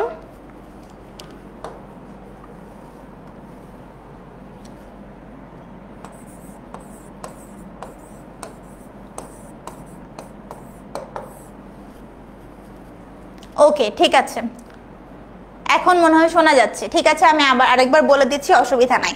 তো আমরা প্রথম ধাপে কি দেখছি যে ব্যাকটেরিয়ার গায়ের উপর টি2 ব্যাকটেরিওফাজটা জাস্ট বসবে এবং টি2 ব্যাকটেরিওফাজের যেই কোষ প্লেটগুলো আছে নিচে, সেইখানে প্রোটিন প্লাস আমার ব্যাকটেরিয়ার প্রাচীরের যে প্রোটিন, এই দুইটার মধ্যে ক্রিয়া বিক্রিয়া হয়ে ওরা আক্রমণের সূচনাটা করবে। তারপরে আমার ভিতরে যে ফাজ ডিএনএ আছে, ভিতরে যে ফাজ ডিএনএটা ছিল, এই ফাজ ডিএনএটাকে ও হচ্ছে এর ভিতরে দিয়ে দেবে। তখন আমি আঁকার সময় কি করব? আঁকার সময় এই আমার ব্যাকটেরিয়া, এইটা ব্যাকটেরিয়ার ডিএনএ, এই যে আমার ব্যাকটেরিওফাজ, কিন্তু এর ভিতরে ডিএনএটা দিব না। ডিএনএটা কোথায় দিব? এইখানে। ঠিক আছে, ডিএনএটা দিব এইখানে। ডিএনএ যে ঢুকলো, ঢোকার পরে ও চাবে যে ব্যাকটেরিয়ার ভিতরে যা জিনিসপত্র আছে সব জিনিসপত্র ও নিজে ব্যবহার করবে, ব্যবহার করে ওর বংশবৃদ্ধি করবে।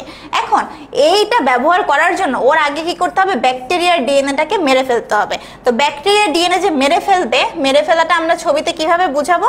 ছবিতে আমরা ব্যাকটেরিয়ার ডিএনএটাকে এরকম ডট ডট ডট ডট করে আঁকবো, যে ওর একদম মরা মরা অবস্থা হয়ে গেছে। ঠিক আছে, তাহলে এইখানে কাজটা কি? ব্যাকটেরিয়ার ডিএনএটাকে ও খণ্ডায়ন করে দিচ্ছে। তারপরে ব্যাকটেরিয়ার ডিএনএ যখন চলে যাবে, তখন ব্যাকটেরিয়ার বডির সব এনজাইমের কর্তৃত্ব কার? আমাদের ফাজ ডিএনএ যেটা আছে, অর্থাৎ ভাইরাসের যে ডিএনএ আছে সেটার। এখন এখন ও কি করবে, এই সব কিছু ব্যবহার করে ওর সংখ্যাটাকে বৃদ্ধি করবে। ওর সংখ্যা ছিল একটা, ও সবকিছু ইউজ করে ওর সংখ্যা আরো বৃদ্ধি করবে। এখন ওর যখন ডিএনএ অনেক হয়ে গেল, আমরা জানি তো ডিএনএ থেকেই আরএনএ তৈরি হয়, আরএনএ থেকে প্রোটিন তৈরি হয়। আর এই ফাজ ভাইরাসের যে দেহ আছে, দেহের সব অংশ কিন্তু মোটামুটি প্রোটিন দিয়েই তৈরি। তো পরবর্তীতে এই ডিএনএ থেকে ও আস্তে আস্তে ওর বডির অন্য সব জিনিসগুলো তৈরি করবে, মাথা তৈরি করবে, লেজ তৈরি করবে, কোষ প্লেট তৈরি করবে, স্পাইক তৈরি করবে, তন্তু তৈরি করবে।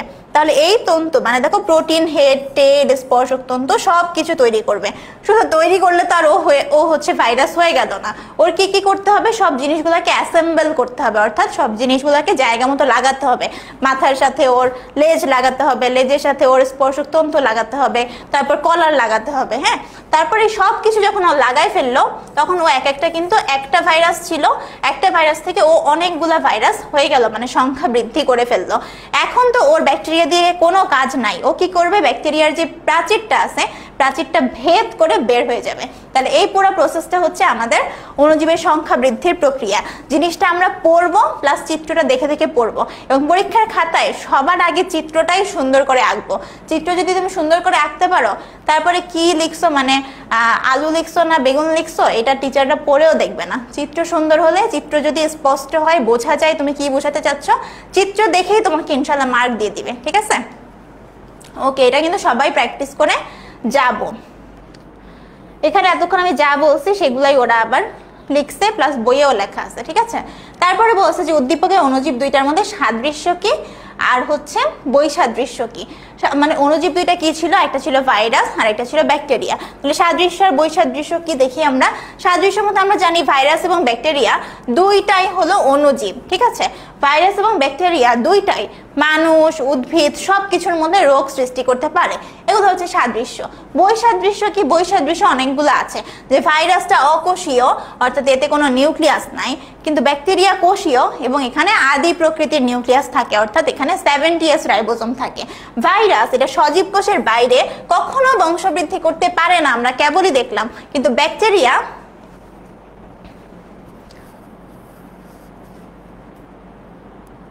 ব্যাকটেরিয়া অবশ্যই সজীব কোষের বাইরে ও নিজে নিজেই বংশবৃদ্ধি করতে পারে।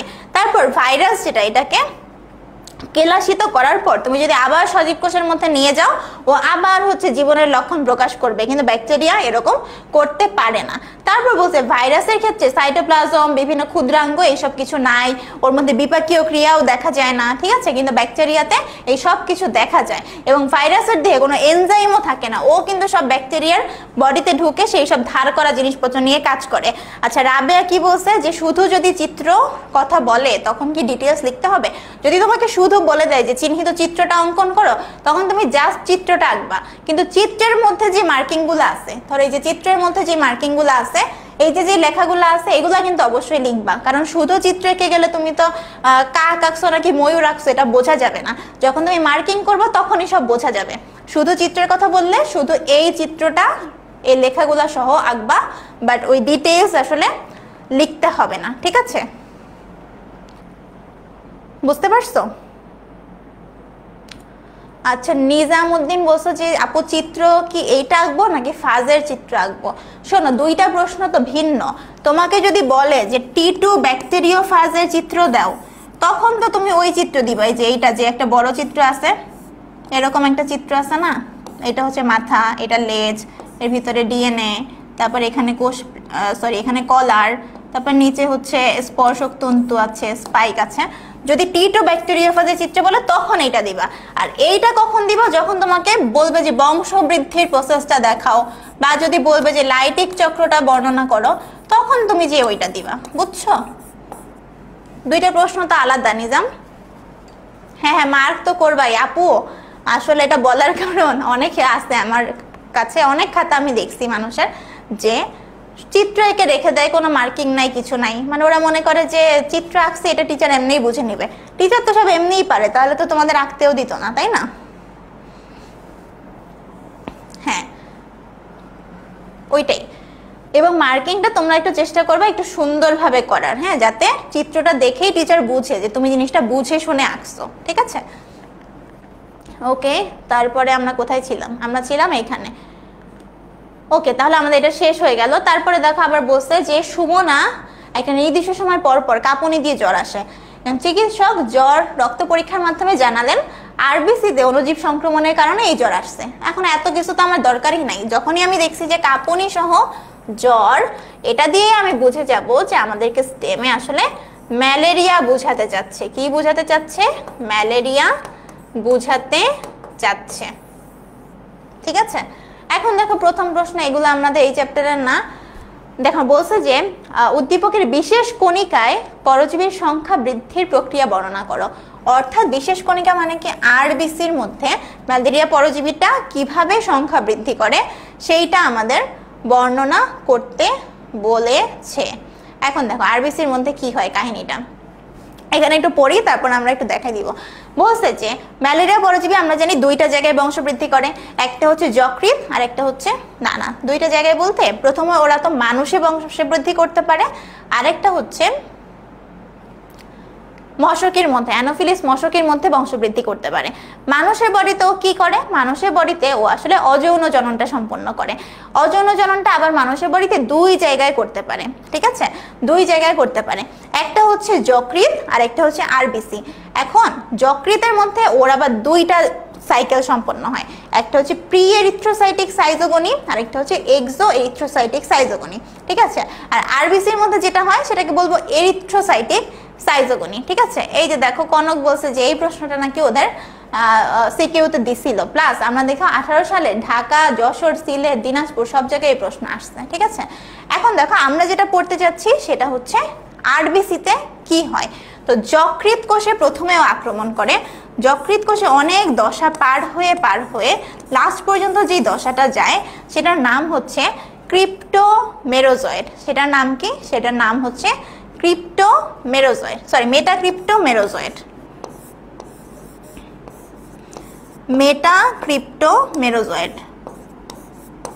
মেটাক্রিপ্টো, এটা নাম লিখতে গেলেই তো আজকে সব সময় চলে যাবে। মেরোজয়েড। ঠিক আছে, এখন এই মেটাক্রিপ্টোমেরোজয়েড যেটা আমার যকৃতে হেপাটিক সাইজোগনি শেষ হওয়ার পরে আমি পাচ্ছি, এটা আসলে দুই রকমের হতে পারে। একটা হচ্ছে মাইক্রো মেটাক্রিপ্টোমেরোজয়েড, আরেকটা হতে পারে ম্যাক্রো মেটাক্রিপ্টোমেরোজয়েড, আরেকটা হতে পারে ম্যাক্রো মেটাক্রিপ্টোমেরোজয়েড। এখন ম্যাক্রো মানে বড়, যে বড় সে কি করে? সে তো হচ্ছে বড় মানে মোটা সোটা, ওর দৌড়াতে কষ্ট হয়ে যায়, এই জন্য ও আসলে যকৃতেই আবার আক্রমণ করে। আর মাইক্রো যেটা সেটা হচ্ছে ছোটটা কি করে? ওরা বেশি লাফালাফি করে, দৌড়াদৌড়ি করে, ও দৌড় দিয়ে একদম আরবিসিতে চলে যায়। তাহলে আমরা আরবিসিতে যেটাকে পাঠাবো সেটা হচ্ছে আমার মাইক্রো মেটাক্রিপ্টোমেরোজয়েড।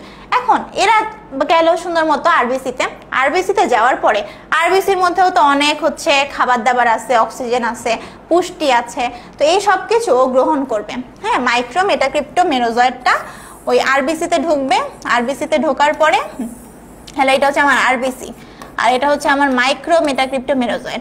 ঢুকে এখানে যে খাবার দাবার আছে সেই খাবার দাবার খেয়ে ও আরো বড় হবে, আরো গোল হবে, সুন্দর মতো গোল টোল হয়ে ও হচ্ছে ট্রোফোজয়েড দশা তৈরি করবে। এবং ট্রোফোজয়েডটা কি দশা জানো? ট্রোফোজয়েডটা হচ্ছে ক্ষণস্থায়ী দশা। ঠিক আছে, এখন এই ট্রোফোজয়েড দশায় ওর ভিতরে ছোট্ট একটা গহ্বর দেখা যায়। ধরো এটা হচ্ছে নিউক্লিয়াস, আর সাথে ছোট্ট একটা গহ্বর দেখা যায়। এখন এর পরবর্তী ধাপে কি হবে? এই গহ্বরটা আস্তে আস্তে বড় হওয়া শুরু করবে। গহ্বরটা যখন আস্তে আস্তে বড় হওয়া শুরু করবে তখন ধরো এই গহ্বর দেখো পুরো জায়গাটা নিয়ে নিল। ঠিক আছে, নিয়ে নিলে এই জিনিসটাকে মনে হচ্ছে না একটা আংটির মতো, আর এই যে আংটির উপরে একটা পাথর বসানো, তাহলে এই ট্রোফোজয়েডের পরে এই গহ্বরটা বড় হয়ে নিউক্লিয়াসটাকে একদিকে সরাই দিবে, চাপ দিবে, তখন জিনিসটাকে দেখতে একটা পাথর বসানো আংটির মতো মনে হয়। এই জন্য এই দশাটাকে আমরা বলি হচ্ছে সিগনেট রিং। কি বলি? Signet ring. ঠিক আছে, প্রথমে আমরা কি বললাম যে যকৃৎ থেকে মাইক্রো মেটাক্রিপ্টোমেরোজয়েড আমার আরবিসিতে আসবে। আরবিসিতে আসার পরে এখান থেকে খাবার দাবার গ্রহণ করবে এবং এই পর্যায়ে ওর মধ্যে ছোট্ট একটা গহ্বর দেখা যাবে। এইটা একটা ক্ষণস্থায়ী দশা, এটাকে বলা হয় ট্রোফোজয়েড। এবং এরপরে এই গহ্বরটা আস্তে আস্তে বড় হতে থাকবে এবং নিউক্লিয়াসটাকে একটা পাশে চাপ দিয়ে সরাই দিবে। তখন জিনিসটা দেখতে কেমন হবে? মনে হবে একটা পাথর বসানো আংটি। এই আংটির মতো যে গঠনটা, এটাকে বলা হয় সিগনেট রিং। এখন পরবর্তীতে কি হবে, এই যে আমার ভিতরে গহ্বর ছিল, এই গহ্বরটা একদম অদৃশ্য হয়ে যাবে, এই গহ্বরটা নাই হয়ে যাবে, ঠিক আছে, অদৃশ্য গহ্বরটা নাই হয়ে যাবে। এবং এই যে গোল শেপটা ছিল, এই গোল শেপটাও আমার চেঞ্জ হয়ে যাবে। গোল শেপটা চেঞ্জ হয়ে, এই গোল শেপটা চেঞ্জ হয়ে এটা দেখতে মানে একটা এবড়ো থেবড়ো মানে অ্যামিবার মতো একটা গঠন তৈরি করবে, অ্যামিবার মতো একটা গঠন তৈরি করবে। তাহলে এই যে অ্যামিবার মতো গঠন তৈরি করলে এই দশাটাকে আমরা বলবো হচ্ছে amoeboid trophozoite, amoeboid trophozoite, amoeboid trophozoite. Signet ring এর পরে অ্যামিবয়েড ট্রোফোজয়েড, ট্রোফোজয়েড। এবং এই সবকিছু কোথায় হচ্ছে বলো, সবকিছু আরবিসির মধ্যে হচ্ছে। তাহলে আর একটা বড় গোল্লা দিতে হবে, তো এই বড় গোল্লাটা হচ্ছে আমার আরবিসি, ঠিক আছে। তাহলে অ্যামিবয়েড ট্রোফোজয়েড। এবং এই অ্যামিবয়েড ট্রোফোজয়েড যখন দশা, তখন দেখবা তোমাদের বইয়ের ছবিতে এখানে আবার ছোট ছোট কিছু দানা দানা জিনিসপত্র আঁকা আছে। এই দানা দানা জিনিসপত্রগুলা কি, এই দানা দানা জিনিসপত্রগুলা হচ্ছে আমাদের সাফনার্স দানা। সাফনার্স দানার খুব ইম্পর্টেন্স আছে। সাফনার্স দানার ইম্পর্টেন্স হচ্ছে এইটা আমাদের ম্যালেরিয়া পরজীবী দিয়েই যে তোমার জ্বরটা আসছে এটা শনাক্ত করতে হেল্প করে। তোমাদেরকে প্রশ্ন দিবে যে ম্যালেরিয়া পরজীবী এই যে জ্বর আসছে এইটা আমরা একদম নিশ্চিত হব কোন পরীক্ষা দিয়ে, কি পরীক্ষা করে, তখন তোমরা বলবা সাফনার্স দানাটা পরীক্ষা করে আমরা এটা বুঝবো, ঠিক আছে। এর পরবর্তী দশায় কি হবে, পরবর্তী দশায় আমার এই ঘনপদগুলো নাই হয়ে যাবে, আবার পরজীবীটা আমার গোলাকার হয়ে যাবে, গোলাকার হবে। প্লাস ও দেখো একা একা থাকতে চায় না, এই নিউক্লিয়াস হচ্ছে বহু নিউক্লিয়াস বিশিষ্ট আবার দশা তৈরি করবে। বহু নিউক্লিয়াস বিশিষ্ট যে দশা তৈরি করবে, যখনই দেখবে বহু নিউক্লিয়াস তখনই নাম হচ্ছে সাইজন, তখনই নাম হচ্ছে সাইজন। কতগুলা এখানে গোল গোল সাইজন তৈরি হবে, প্রায় এই সাইজন গুলো আসলে 12 থেকে 18টা। এই সাইজন বা নিউক্লিয়াস গুলোর চারপাশে একটু একটু করে সাইটোপ্লাজম জমা হবে, জমা হলে আমরা জিনিসটাকে বলবো হচ্ছে মেরোজয়েড। আসলে তোমাদের ছবিতে একটু এরকম, ধরো এই যে আমার ঘনপদ বিলীন হয়ে গেল, ঘনপদ বিলীন হয়ে গেল এবং ওরা হচ্ছে বহু নিউক্লিয়াস বিশিষ্ট দশা তৈরি করলো, বহু নিউক্লিয়াস বিশিষ্ট দশা অর্থাৎ সাইজন তৈরি করলো, ঠিক আছে। সাইজন গুলো দেখতে এরকম গোলাপের পাপড়ির মতো এরকম ভাবে অবস্থান করবে। এই গোলাপের পাপড়ির মতো যে দশাটা, এটাকে বলা হয় রোজেট দশা। এবং এই রোজেট থেকে পুরো একটা একটা যখন আলাদা হয়ে যাবে, এই আলাদা জিনিসটাকে আমরা বলবো মেরোজয়েড, মেরোজয়েড। এখন একটা ব্যাপার হচ্ছে, যদিও ছবিতে আমরা অ্যামিবয়েড ট্রোফোজয়েডের মধ্যে সাফনার্স দানাটা এঁকেছি, কিন্তু যদি তোমাদেরকে প্রশ্ন দেয় যে কোন দশায় ম্যালেরিয়া পরজীবীর মধ্যে, ও না এটা ঠিক আছে, কোন দশায় ম্যালেরিয়া পরজীবীর মধ্যে হিমোজয়েন দেখা যায়, তোমরা বলবা হচ্ছে সাইজন দশায় হিমোজয়েন দেখা যায়। তাহলে একটা এমসিকিউ হচ্ছে সাইজন, সাইজন দশায় হিমোজয়েন দেখা যায়, সাইজন দশায় ম্যালেরিয়া পরজীবীর মধ্যে হিমোজয়েন দেখা যায়, হিমোজয়েন দেখা যায়। হিমোজয়েন কি, আমাদের আরবিসির মধ্যে যেই বজ্র পদার্থগুলো জমা হয়, সেই বজ্র পদার্থগুলো হচ্ছে হিমোজয়েন। তাহলে দেখো আমরা শুরুতে কি পড়লাম, মাইক্রো মেটাক্রিপ্টো মেরোজয়েড, এইটা আরবিসিতে ঢুকলো, ঢোকার পরে ও হচ্ছে হলো, ও হচ্ছে আরবিসি থেকে খাবার দাবার গ্রহণ করলো, আরো বড় হলো, গোলাকার হলো, স্ফীত হলো। এই সময় ছোট্ট একটা ক্ষুদ্র গহ্বর দেখা যায়, এই দশাটা ক্ষণস্থায়ী, এটাকে আমরা বলবো ট্রোফোজয়েড। পরের ধাপে কি হবে, এই গহ্বরটা আরো বড় হবে, আমাদের নিউক্লিয়াস থেকে একপাশে চাপ দিবে, নাম হচ্ছে সিগনেট রিং। দেখতে কেমন হবে, পাথর বসানো আংটির মতো মনে হবে। তারপরে আমরা বলছি যে গহ্বরটা বিলীন হয়ে যাবে এবং জিনিসটা দেখতে আঙুলের মতো একটা অভিক্ষেপযুক্ত একটা আকার তৈরি করবে, এটাকে বলা হয় অ্যামিবয়েড। এবং এই দশাকে আমরা বলি হচ্ছে অ্যামিবয়েড ট্রোফোজয়েড। অ্যামিবয়েড ট্রোফোজয়েড দশায়, এটা কিন্তু রিভিউ করতেছি, রিক্যাপ করতেছি আরেকবার। অ্যামিবয়েড ট্রোফোজয়েড দশায় এখানে সাইটোপ্লাজমে সাফনার্স কণা দেখা যায়, সাফনার্স দানা দেখে আমরা ম্যালেরিয়া পরজীবী এটা একদম নিশ্চিতভাবে শনাক্ত করতে পারি। এর পরের ধাপে কি হবে, ও হচ্ছে এই অ্যামিবয়েড যে কাঠামোটা, এইটা আবার আগের মতো গোল বানায় ফেলবে। একই সাথে এই যে একটা নিউক্লিয়াস ছিল, একটা নিউক্লিয়াসটা বহু নিউক্লিয়াস বিশিষ্ট দশা তৈরি করবে। যেখানেই বহু নিউক্লিয়াস বিশিষ্ট দশা, তার নামে কি সাইজন। সাইজনটা কি তৈরি হয়, বজ্র পদার্থগুলো মাঝখানে এসে জমা হয়, নাম কি হিমোজয়েন। এরপর পরে এই নিউক্লিয়াসগুলো চারপাশে সাইটোপ্লাজম সহ এটা গোলাপের পাপড়ির মতো করে অবস্থান করবে, নাম হবে রোজেট। এই রোজেট থেকে প্রত্যেকটা একটা একটা যখন ভাগ হয়ে চলে আসবে, এই জিনিসটাকে আমরা বলবো মেরোজয়েড, ঠিক আছে। যদিও এটা এফআরএল ক্লাস, এত আসলে ডিটেলসে বলার মতো সময় আমাদের কাছে থাকে না, বাট তারপরেও কে যেন আমাদের কমেন্ট করছিল যে ম্যালেরিয়ার যে ধাপগুলো আছে এগুলো একটু যেন ভালো করে বলে দিই, এই জন্য কিন্তু আমি তোমাদেরকে শুধু বুঝাই দিলাম, ছবি আঁকায় দেখাই দিলাম এবং 2বার আসলে বলে দিলাম। তো আশা করি তোমরা বুঝতে পারবা, বইটা যখন খুলবা বুঝতে পারবা, ঠিক আছে। তারপরে বলছে যে ম্যালেরিয়া যে রোগটা আছে এটা কিভাবে আসলে প্রতিরোধ করা যায়। তো দেখো, প্রতিরোধ করার ক্ষেত্রে আমাদের 2-3টা জিনিস একটু মাথায় রাখবো। যে একটা হচ্ছে ম্যালেরিয়া পরজীবী যেখানে অ্যানোফিলিস মশকের মধ্যে অত বংশবৃদ্ধি করে। এখন অ্যানোফিলিস মশকিটা যেই যেই জায়গায় ওর প্রজনন ক্ষেত্র, সেই সব জায়গাগুলো আমি নষ্ট করে দিব যাতে মশকের মানে ওর সার্ভাইভ করার জায়গাই না পায়।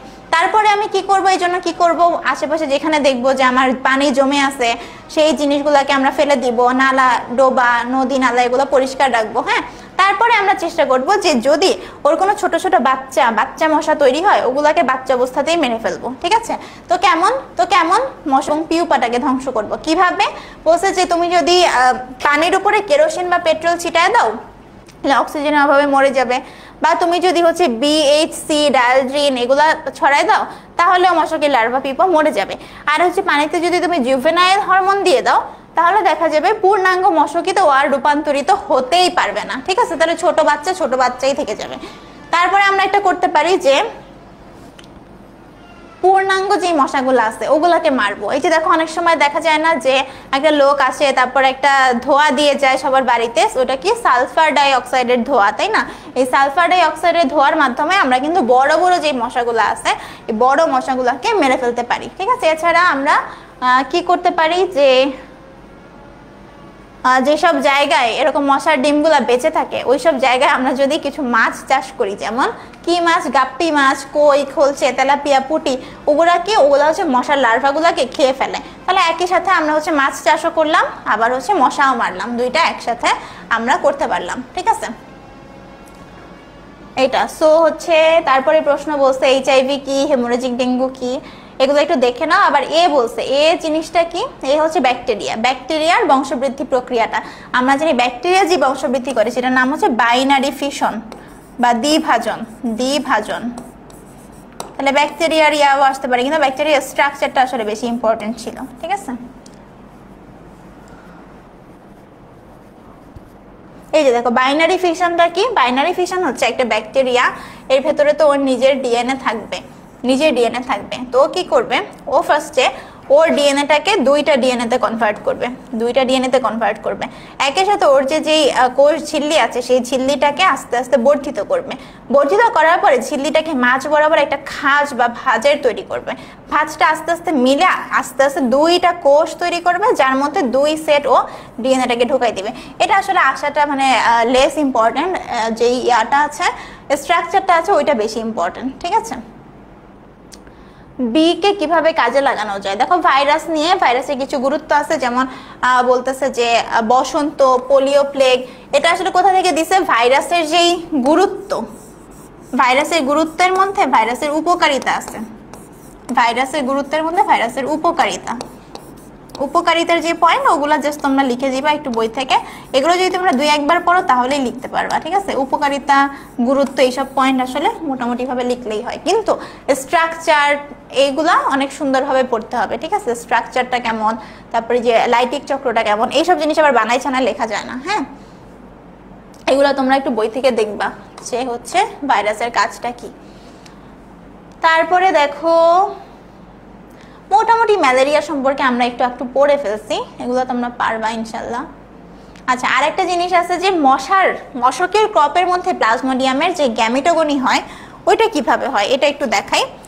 দেখো, গ্যামিটোগনি আমরা যে আরবিসিতে কি তৈরি করলাম, মেরোজয়েড তৈরি করলাম না, মেরোজয়েডের থেকে পরবর্তীতে আমাদের গ্যামিটোসাইট তৈরি হয়, তৈরি হয়। এখন এই গ্যামিটোসাইট তৈরি হয়, ভালো কথা। গ্যামিটোসাইট আবার 2 রকমের তৈরি হয়, একটা ম্যাক্রো গ্যামিটোসাইট আর একটা মাইক্রো গ্যামিটোসাইট। ম্যাক্রো গ্যামিটোসাইট যেটা নামে বড়, ম্যাক্রো, এটা থেকে আমাদের আসবে কি জানো, এটা থেকে আসবে আমাদের মহিলা মশা, স্ত্রী মশা। আর মাইক্রো থেকে আসবে পুরুষ মশা,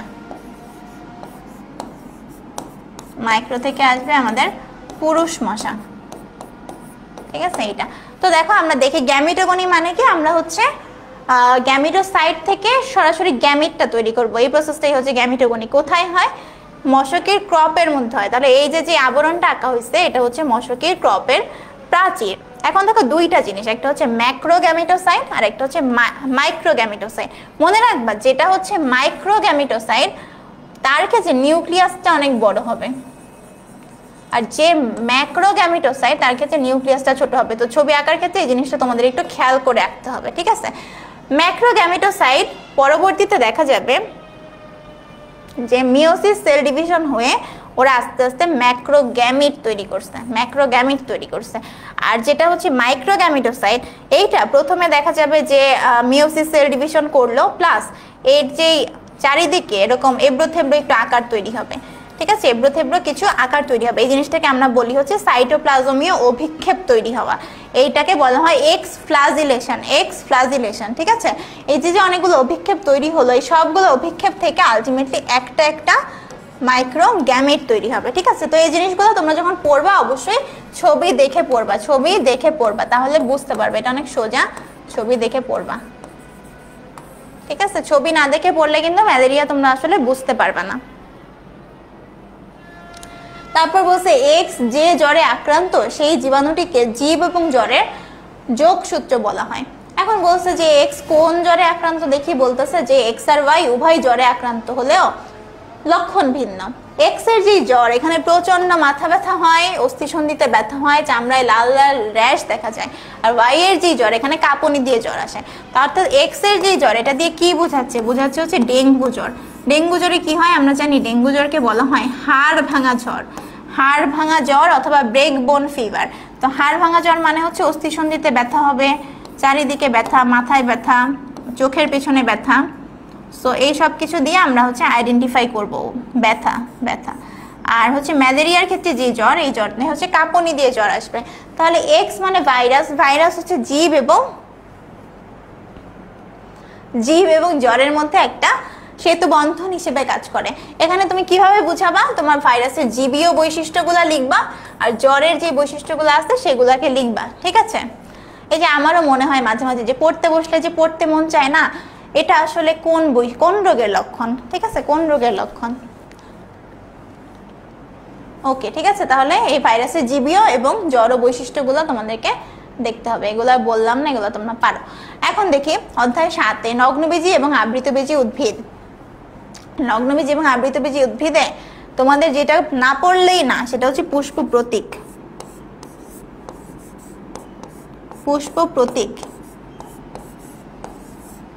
না পড়লেই না, ঠিক আছে? কারটা বেশি ইম্পর্টেন্ট, অবশ্যই জবা ফুলের পুষ্প প্রতীকটা বেশি ইম্পর্টেন্ট, ঠিক আছে? একই সাথে তোমরা হচ্ছে মালভেসির গুরুত্ব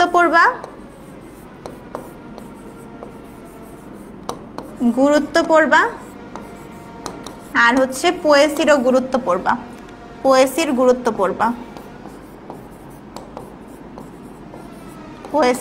পড়বা।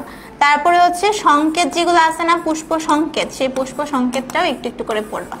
তাহলে তোমরা মোটামুটি অ্যান্সার করে আসতে পারবা এখান থেকে, ঠিক আছে? কনক বলছে নেট চলে গেছে, ফ্রি নেট দিয়ে কমেন্ট করলাম, যদিও ক্লাস করা যাচ্ছে না। সমস্যা নেই, এতক্ষণ ক্লাস করছো, তুমি হচ্ছে পরে দেখে নিও তোমার নেট আসলে, ঠিক আছে? তাহলে দেখো এই পুষ্পপত্র বিন্যাস কি, দুই একটা সংজ্ঞা লাগবে, আর এই দুইটা জিনিস লাগবে, শিখতে হবে। যদি না শিখো তাহলে কিন্তু তোমরা আলটিমেটলি যে পারবা না। এখন বলছে এ আর বি এর যে সংকেত, এগুলার কোন গোত্রের প্রতিনিধিত্ব করে তাদের মধ্যে তুলনা করো। তো ধরো তুমি সংকেত জানো না, তাও তুমি জানবা যে এর মধ্যে একটা মালভেসি, একটা হচ্ছে পোয়েসি, ঠিক আছে? পুষ্পপত্র বিন্যাস কি, এগুলো কিন্তু কয়ের সংজ্ঞাগুলো একটু ইম্পর্টেন্ট, মনে রেখো। পুষ্পপত্র বিন্যাস কি? পুষ্পপত্র বিন্যাস নাম থেকে কিন্তু বোঝা যাচ্ছে যে পুষ্পের যে পাপড়িগুলা কিরকম ভাবে বিন্যস্ত আছে, কিন্তু এই জিনিসটা কি মুকুল অবস্থায়, ঠিক আছে? তাহলে মুকুল অবস্থায় যে বৃত্ত অংশগুলা বা পাপড়িগুলা এটা কিভাবে বিন্যস্ত থাকে, এটাকে বলা হয় পুষ্পপত্র বিন্যাস। ব্যাঘ্র শাখা এখানের না। তারপরে দেখো এ বি সংকেতের গোত্র। তো দেখো আমরা জানি একটা হচ্ছে মালভেসি হবে আর একটা হচ্ছে পোয়েসি হবে। এখানে এ যেটা, এটা হচ্ছে আমার পোয়েসি, বি হচ্ছে আমার মালভেসি। এখন দেখো মালভেসি আর পোয়েসির যে বৈশিষ্ট্য, এটা আমাদের লাগবে। মালভেসি মানে জবা, আর পোয়েসি মানে হচ্ছে ধান। ধানের যে মূল এটা কিন্তু অস্থানিক মূল এবং এটা গুচ্ছাকারে থাকে। আর মালভেসি যেটা এটা কিন্তু অবশ্যই প্রধান মূল। তোমরা একটু লিখে দাও যেগুলা তোমাদের মনে আছে। তারপর পোয়েসির ক্ষেত্রে কাণ্ডগুলা নলাকার। দেখো পোয়েসির মধ্যে এক্সাম্পল কি ছিল, ধান ছিল, বাঁশ ছিল, তাই না? কাণ্ডগুলা নলাকার, পর্ব মধ্যগুলো ফাঁপা। বাঁশের কি মাঝ বরাবর ফাঁপা হয় না? তারপর মালভেসির ক্ষেত্রে কি কাণ্ডটা কাষ্ঠল এবং মিউসিলেস যুক্ত। তারপরে বলছে পোয়েসির ক্ষেত্রে পাতাটা লিগিউল যুক্ত হবে, আর মালভেসির ক্ষেত্রে পাতাটা হচ্ছে সরল হবে এবং মুক্ত পার্শ্বীয় উপপত্র বিদ্যমান, মানে পাতার চারপাশে আবার ছোট ছোট উপপত্র থাকবে, ঠিক আছে? তারপরে বলছে যে পোয়েসির ক্ষেত্রে ফুল যেটা এটা অবৃন্তক এবং অসম্পূর্ণ, কিন্তু মালভেসির ক্ষেত্রে পুষ্পটা অনেক বড় হয় এবং এটা উপবৃত্তি যুক্ত হয়, ঠিক আছে? এইটা খুবই ইম্পর্টেন্ট, এটা এমসিকিউতেও আসে। পোয়েসির ক্ষেত্রে পুষ্পমঞ্জরিটা হলো স্পাইকলেট, আর মালভেসির ক্ষেত্রে পুষ্পমঞ্জরি যেটা এটা হচ্ছে সাইমোস ধরনের। আর ফলগুলো কেমন হবে? মালভেসির ক্ষেত্রে ক্যাপসুল বা কখনো সাইজোকার বেরি এগুলোর মতো হতে পারে। অর্থাৎ তোমরা বৈশিষ্ট্য দুইটা ভালোভাবে পড়বা। হ্যাঁ, এইটাই কাহিনী, আসলে সব পারা যায়, কখন নাকি পারা যায় না, ঠিক আছে? এখন ওরা বলছে যে এই যে বলছে বি জিনিসটার উপবৃত্তি ভালভেট, বৃত্তি ভালভেট, হ্যান ত্যান এগুলো বলে বলছে যে ওর পুষ্প প্রতীকটা কেমন হবে। তাহলে আমি কেবলই বললাম শুরুতে যে পুষ্প প্রতীক না এঁকে তুমি এখানে আসলে কোনো কাজই করতে পারবা না, ঠিক আছে? দেখো পুষ্প প্রতীক, মালভেসির পুষ্প প্রতীকের ক্ষেত্রে যেটা তোমরা করো সবই দাও, কিন্তু এই মাতৃ অক্ষ যেটা, এই মাতৃ অক্ষটা দিতে তোমরা ভুলে যাও। মাতৃ অক্ষটা অবশ্যই দিতে হবে, ঠিক আছে? তো এখানে দেখো প্রথমে তোমরা হচ্ছে সুন্দরভাবে একটা বিশাল একটা গোল দিবা, এখন বিশাল যে গোলটা হবে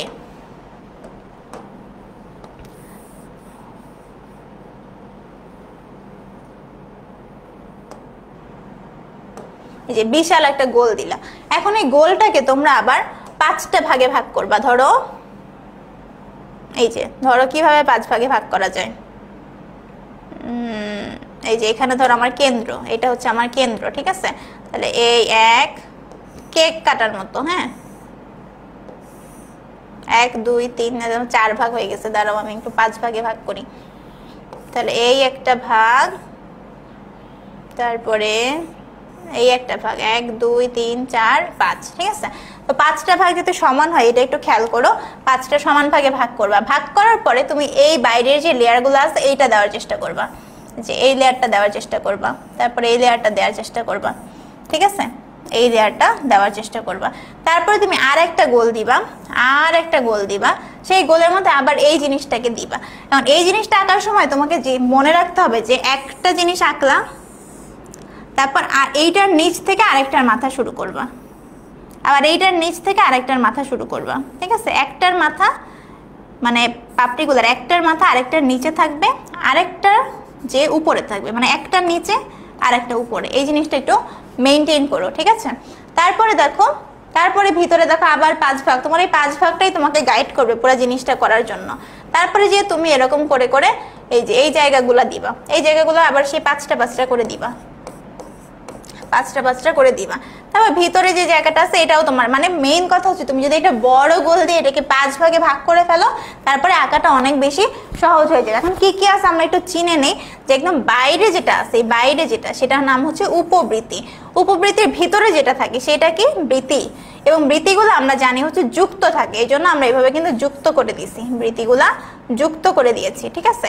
তারপরে আসো আমাদের হচ্ছে এইগুলা হচ্ছে দল বা পাপড়ি। পাপড়িগুলা আমরা হচ্ছে কি বলছি যে একটার মাথা নিচে দিব আর একটা মাথাটা উপরে দিব। এই জিনিসটা একটু খেয়াল করবে আঁকার সময়।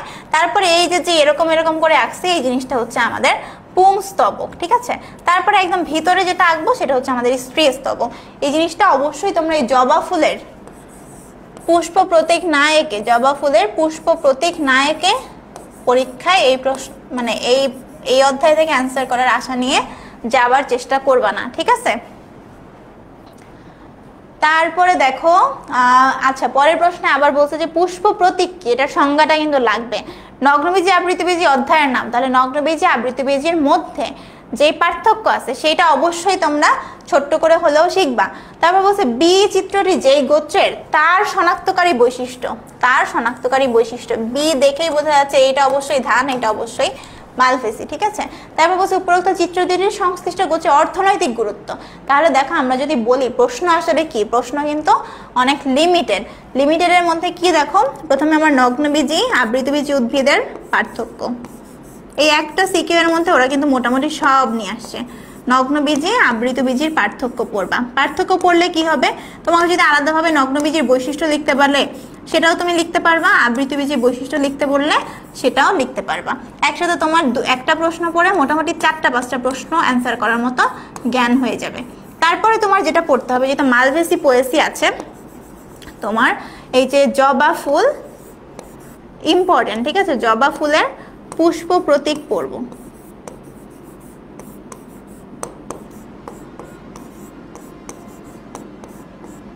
পুষ্প প্রতীক পড়ব মানে শিখবো, আঁকা শিখবো।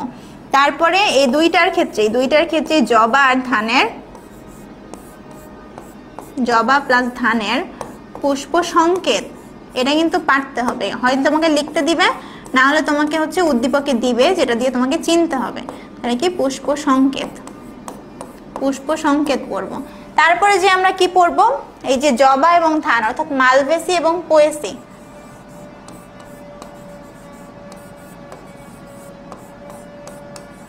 মালভেসি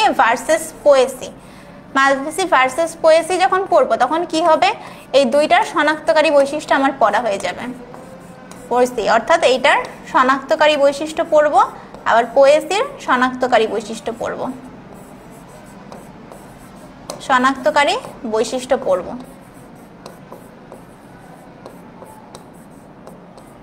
এই দুইটারই শনাক্তকারী বৈশিষ্ট্য পড়বো। তাহলে তোমাকে যদি মালভেসি শনাক্তকারী বৈশিষ্ট্য দিয়ে প্রশ্ন দেয় তুমি পারবা, আবার যদি পোয়েসি শনাক্তকারী বৈশিষ্ট্য দেয় তাও তুমি পারবা, আবার যদি বলে মালভেসি পোয়েসির মধ্যে পার্থক্য লিখো তাও তুমি পারবা। আরেকটা যেটা লাগবে, মালভেসি এবং পোয়েসি দুইটার অর্থনৈতিক গুরুত্ব লাগবে। এই জিনিস কয়টা যদি পড়ে যাও তাহলে এই চ্যাপ্টার থেকে তোমরা ইনশাল্লাহ সিকিউ সুন্দরভাবে অ্যান্সার করে আসতে পারবা, ঠিক আছে। অর্থনৈতিক গুরুত্ব, এই কয়টা জিনিস পড়তে পারবা না বলো একটা চ্যাপ্টার থেকে, এইটুকু না পারলে হবে। এইগুলা কিন্তু এখান থেকে তোমাদের 3 স্টার বলো 5 স্টার বলো সব স্টার আসলে এইগুলাই, এইটুকু পড়তে পারবা না বলো ইনশাল্লাহ, ঠিক আছে। ওকে, দেখো আবার দেখো এই যে নগ্নবীজি আবৃতবীজির পার্থক্য, এটা তো মানে একবার রিডিং পড়লে, আমার সাথে এখন রিডিং পড়ো এখনই হয়ে যাবে। নগ্নবীজিতে আমরা জানি কোনো গর্ভাশয় গর্ভদণ্ড থাকে না, আবৃতবীজিতে থাকে। আচ্ছা, যেহেতু ওদের গর্ভাশয় নাই, আমরা জানি গর্ভাশয় থেকেই কিন্তু ফল তৈরি হয়, গর্ভাশয় যদি না থাকে ফল তৈরি হয় না, ওর গর্ভাশয় থাকে, গর্ভাশয়টা ফলে পরিণত হয়। তারপর বলছে যেহেতু ওর ফল হয় না তাহলে বীজ অবশ্যই ঢাকবে না, তাই না, তো হচ্ছে বীজটা নগ্ন অবস্থায় থাকবে, আর যেহেতু ওর ফল তৈরি হয় তাহলে বীজটা ফলের ভেতরে আবৃত অবস্থায় থাকবে। তারপরে বলছে নগ্নবীজি উদ্ভিদের একটা আদি বৈশিষ্ট্য সেটা হচ্ছে আর্কিগোনিয়াম তৈরি হওয়া, আর আবৃতবীজিতে একটা বৈশিষ্ট্য হচ্ছে আর্কিগোনিয়াম অনুপস্থিত। তাহলে প্রথম 3টা পয়েন্ট কিন্তু গর্ভাশয় থাকে না, এটা দিয়েই চলে গেছে। তাহলে নগ্নবীজিতে গর্ভাশয় থাকে না, তাই ফল তৈরি হয় না, ফল যেহেতু তৈরি হয় না এই জন্য কিন্তু বীজটা নগ্ন অবস্থায় থাকে।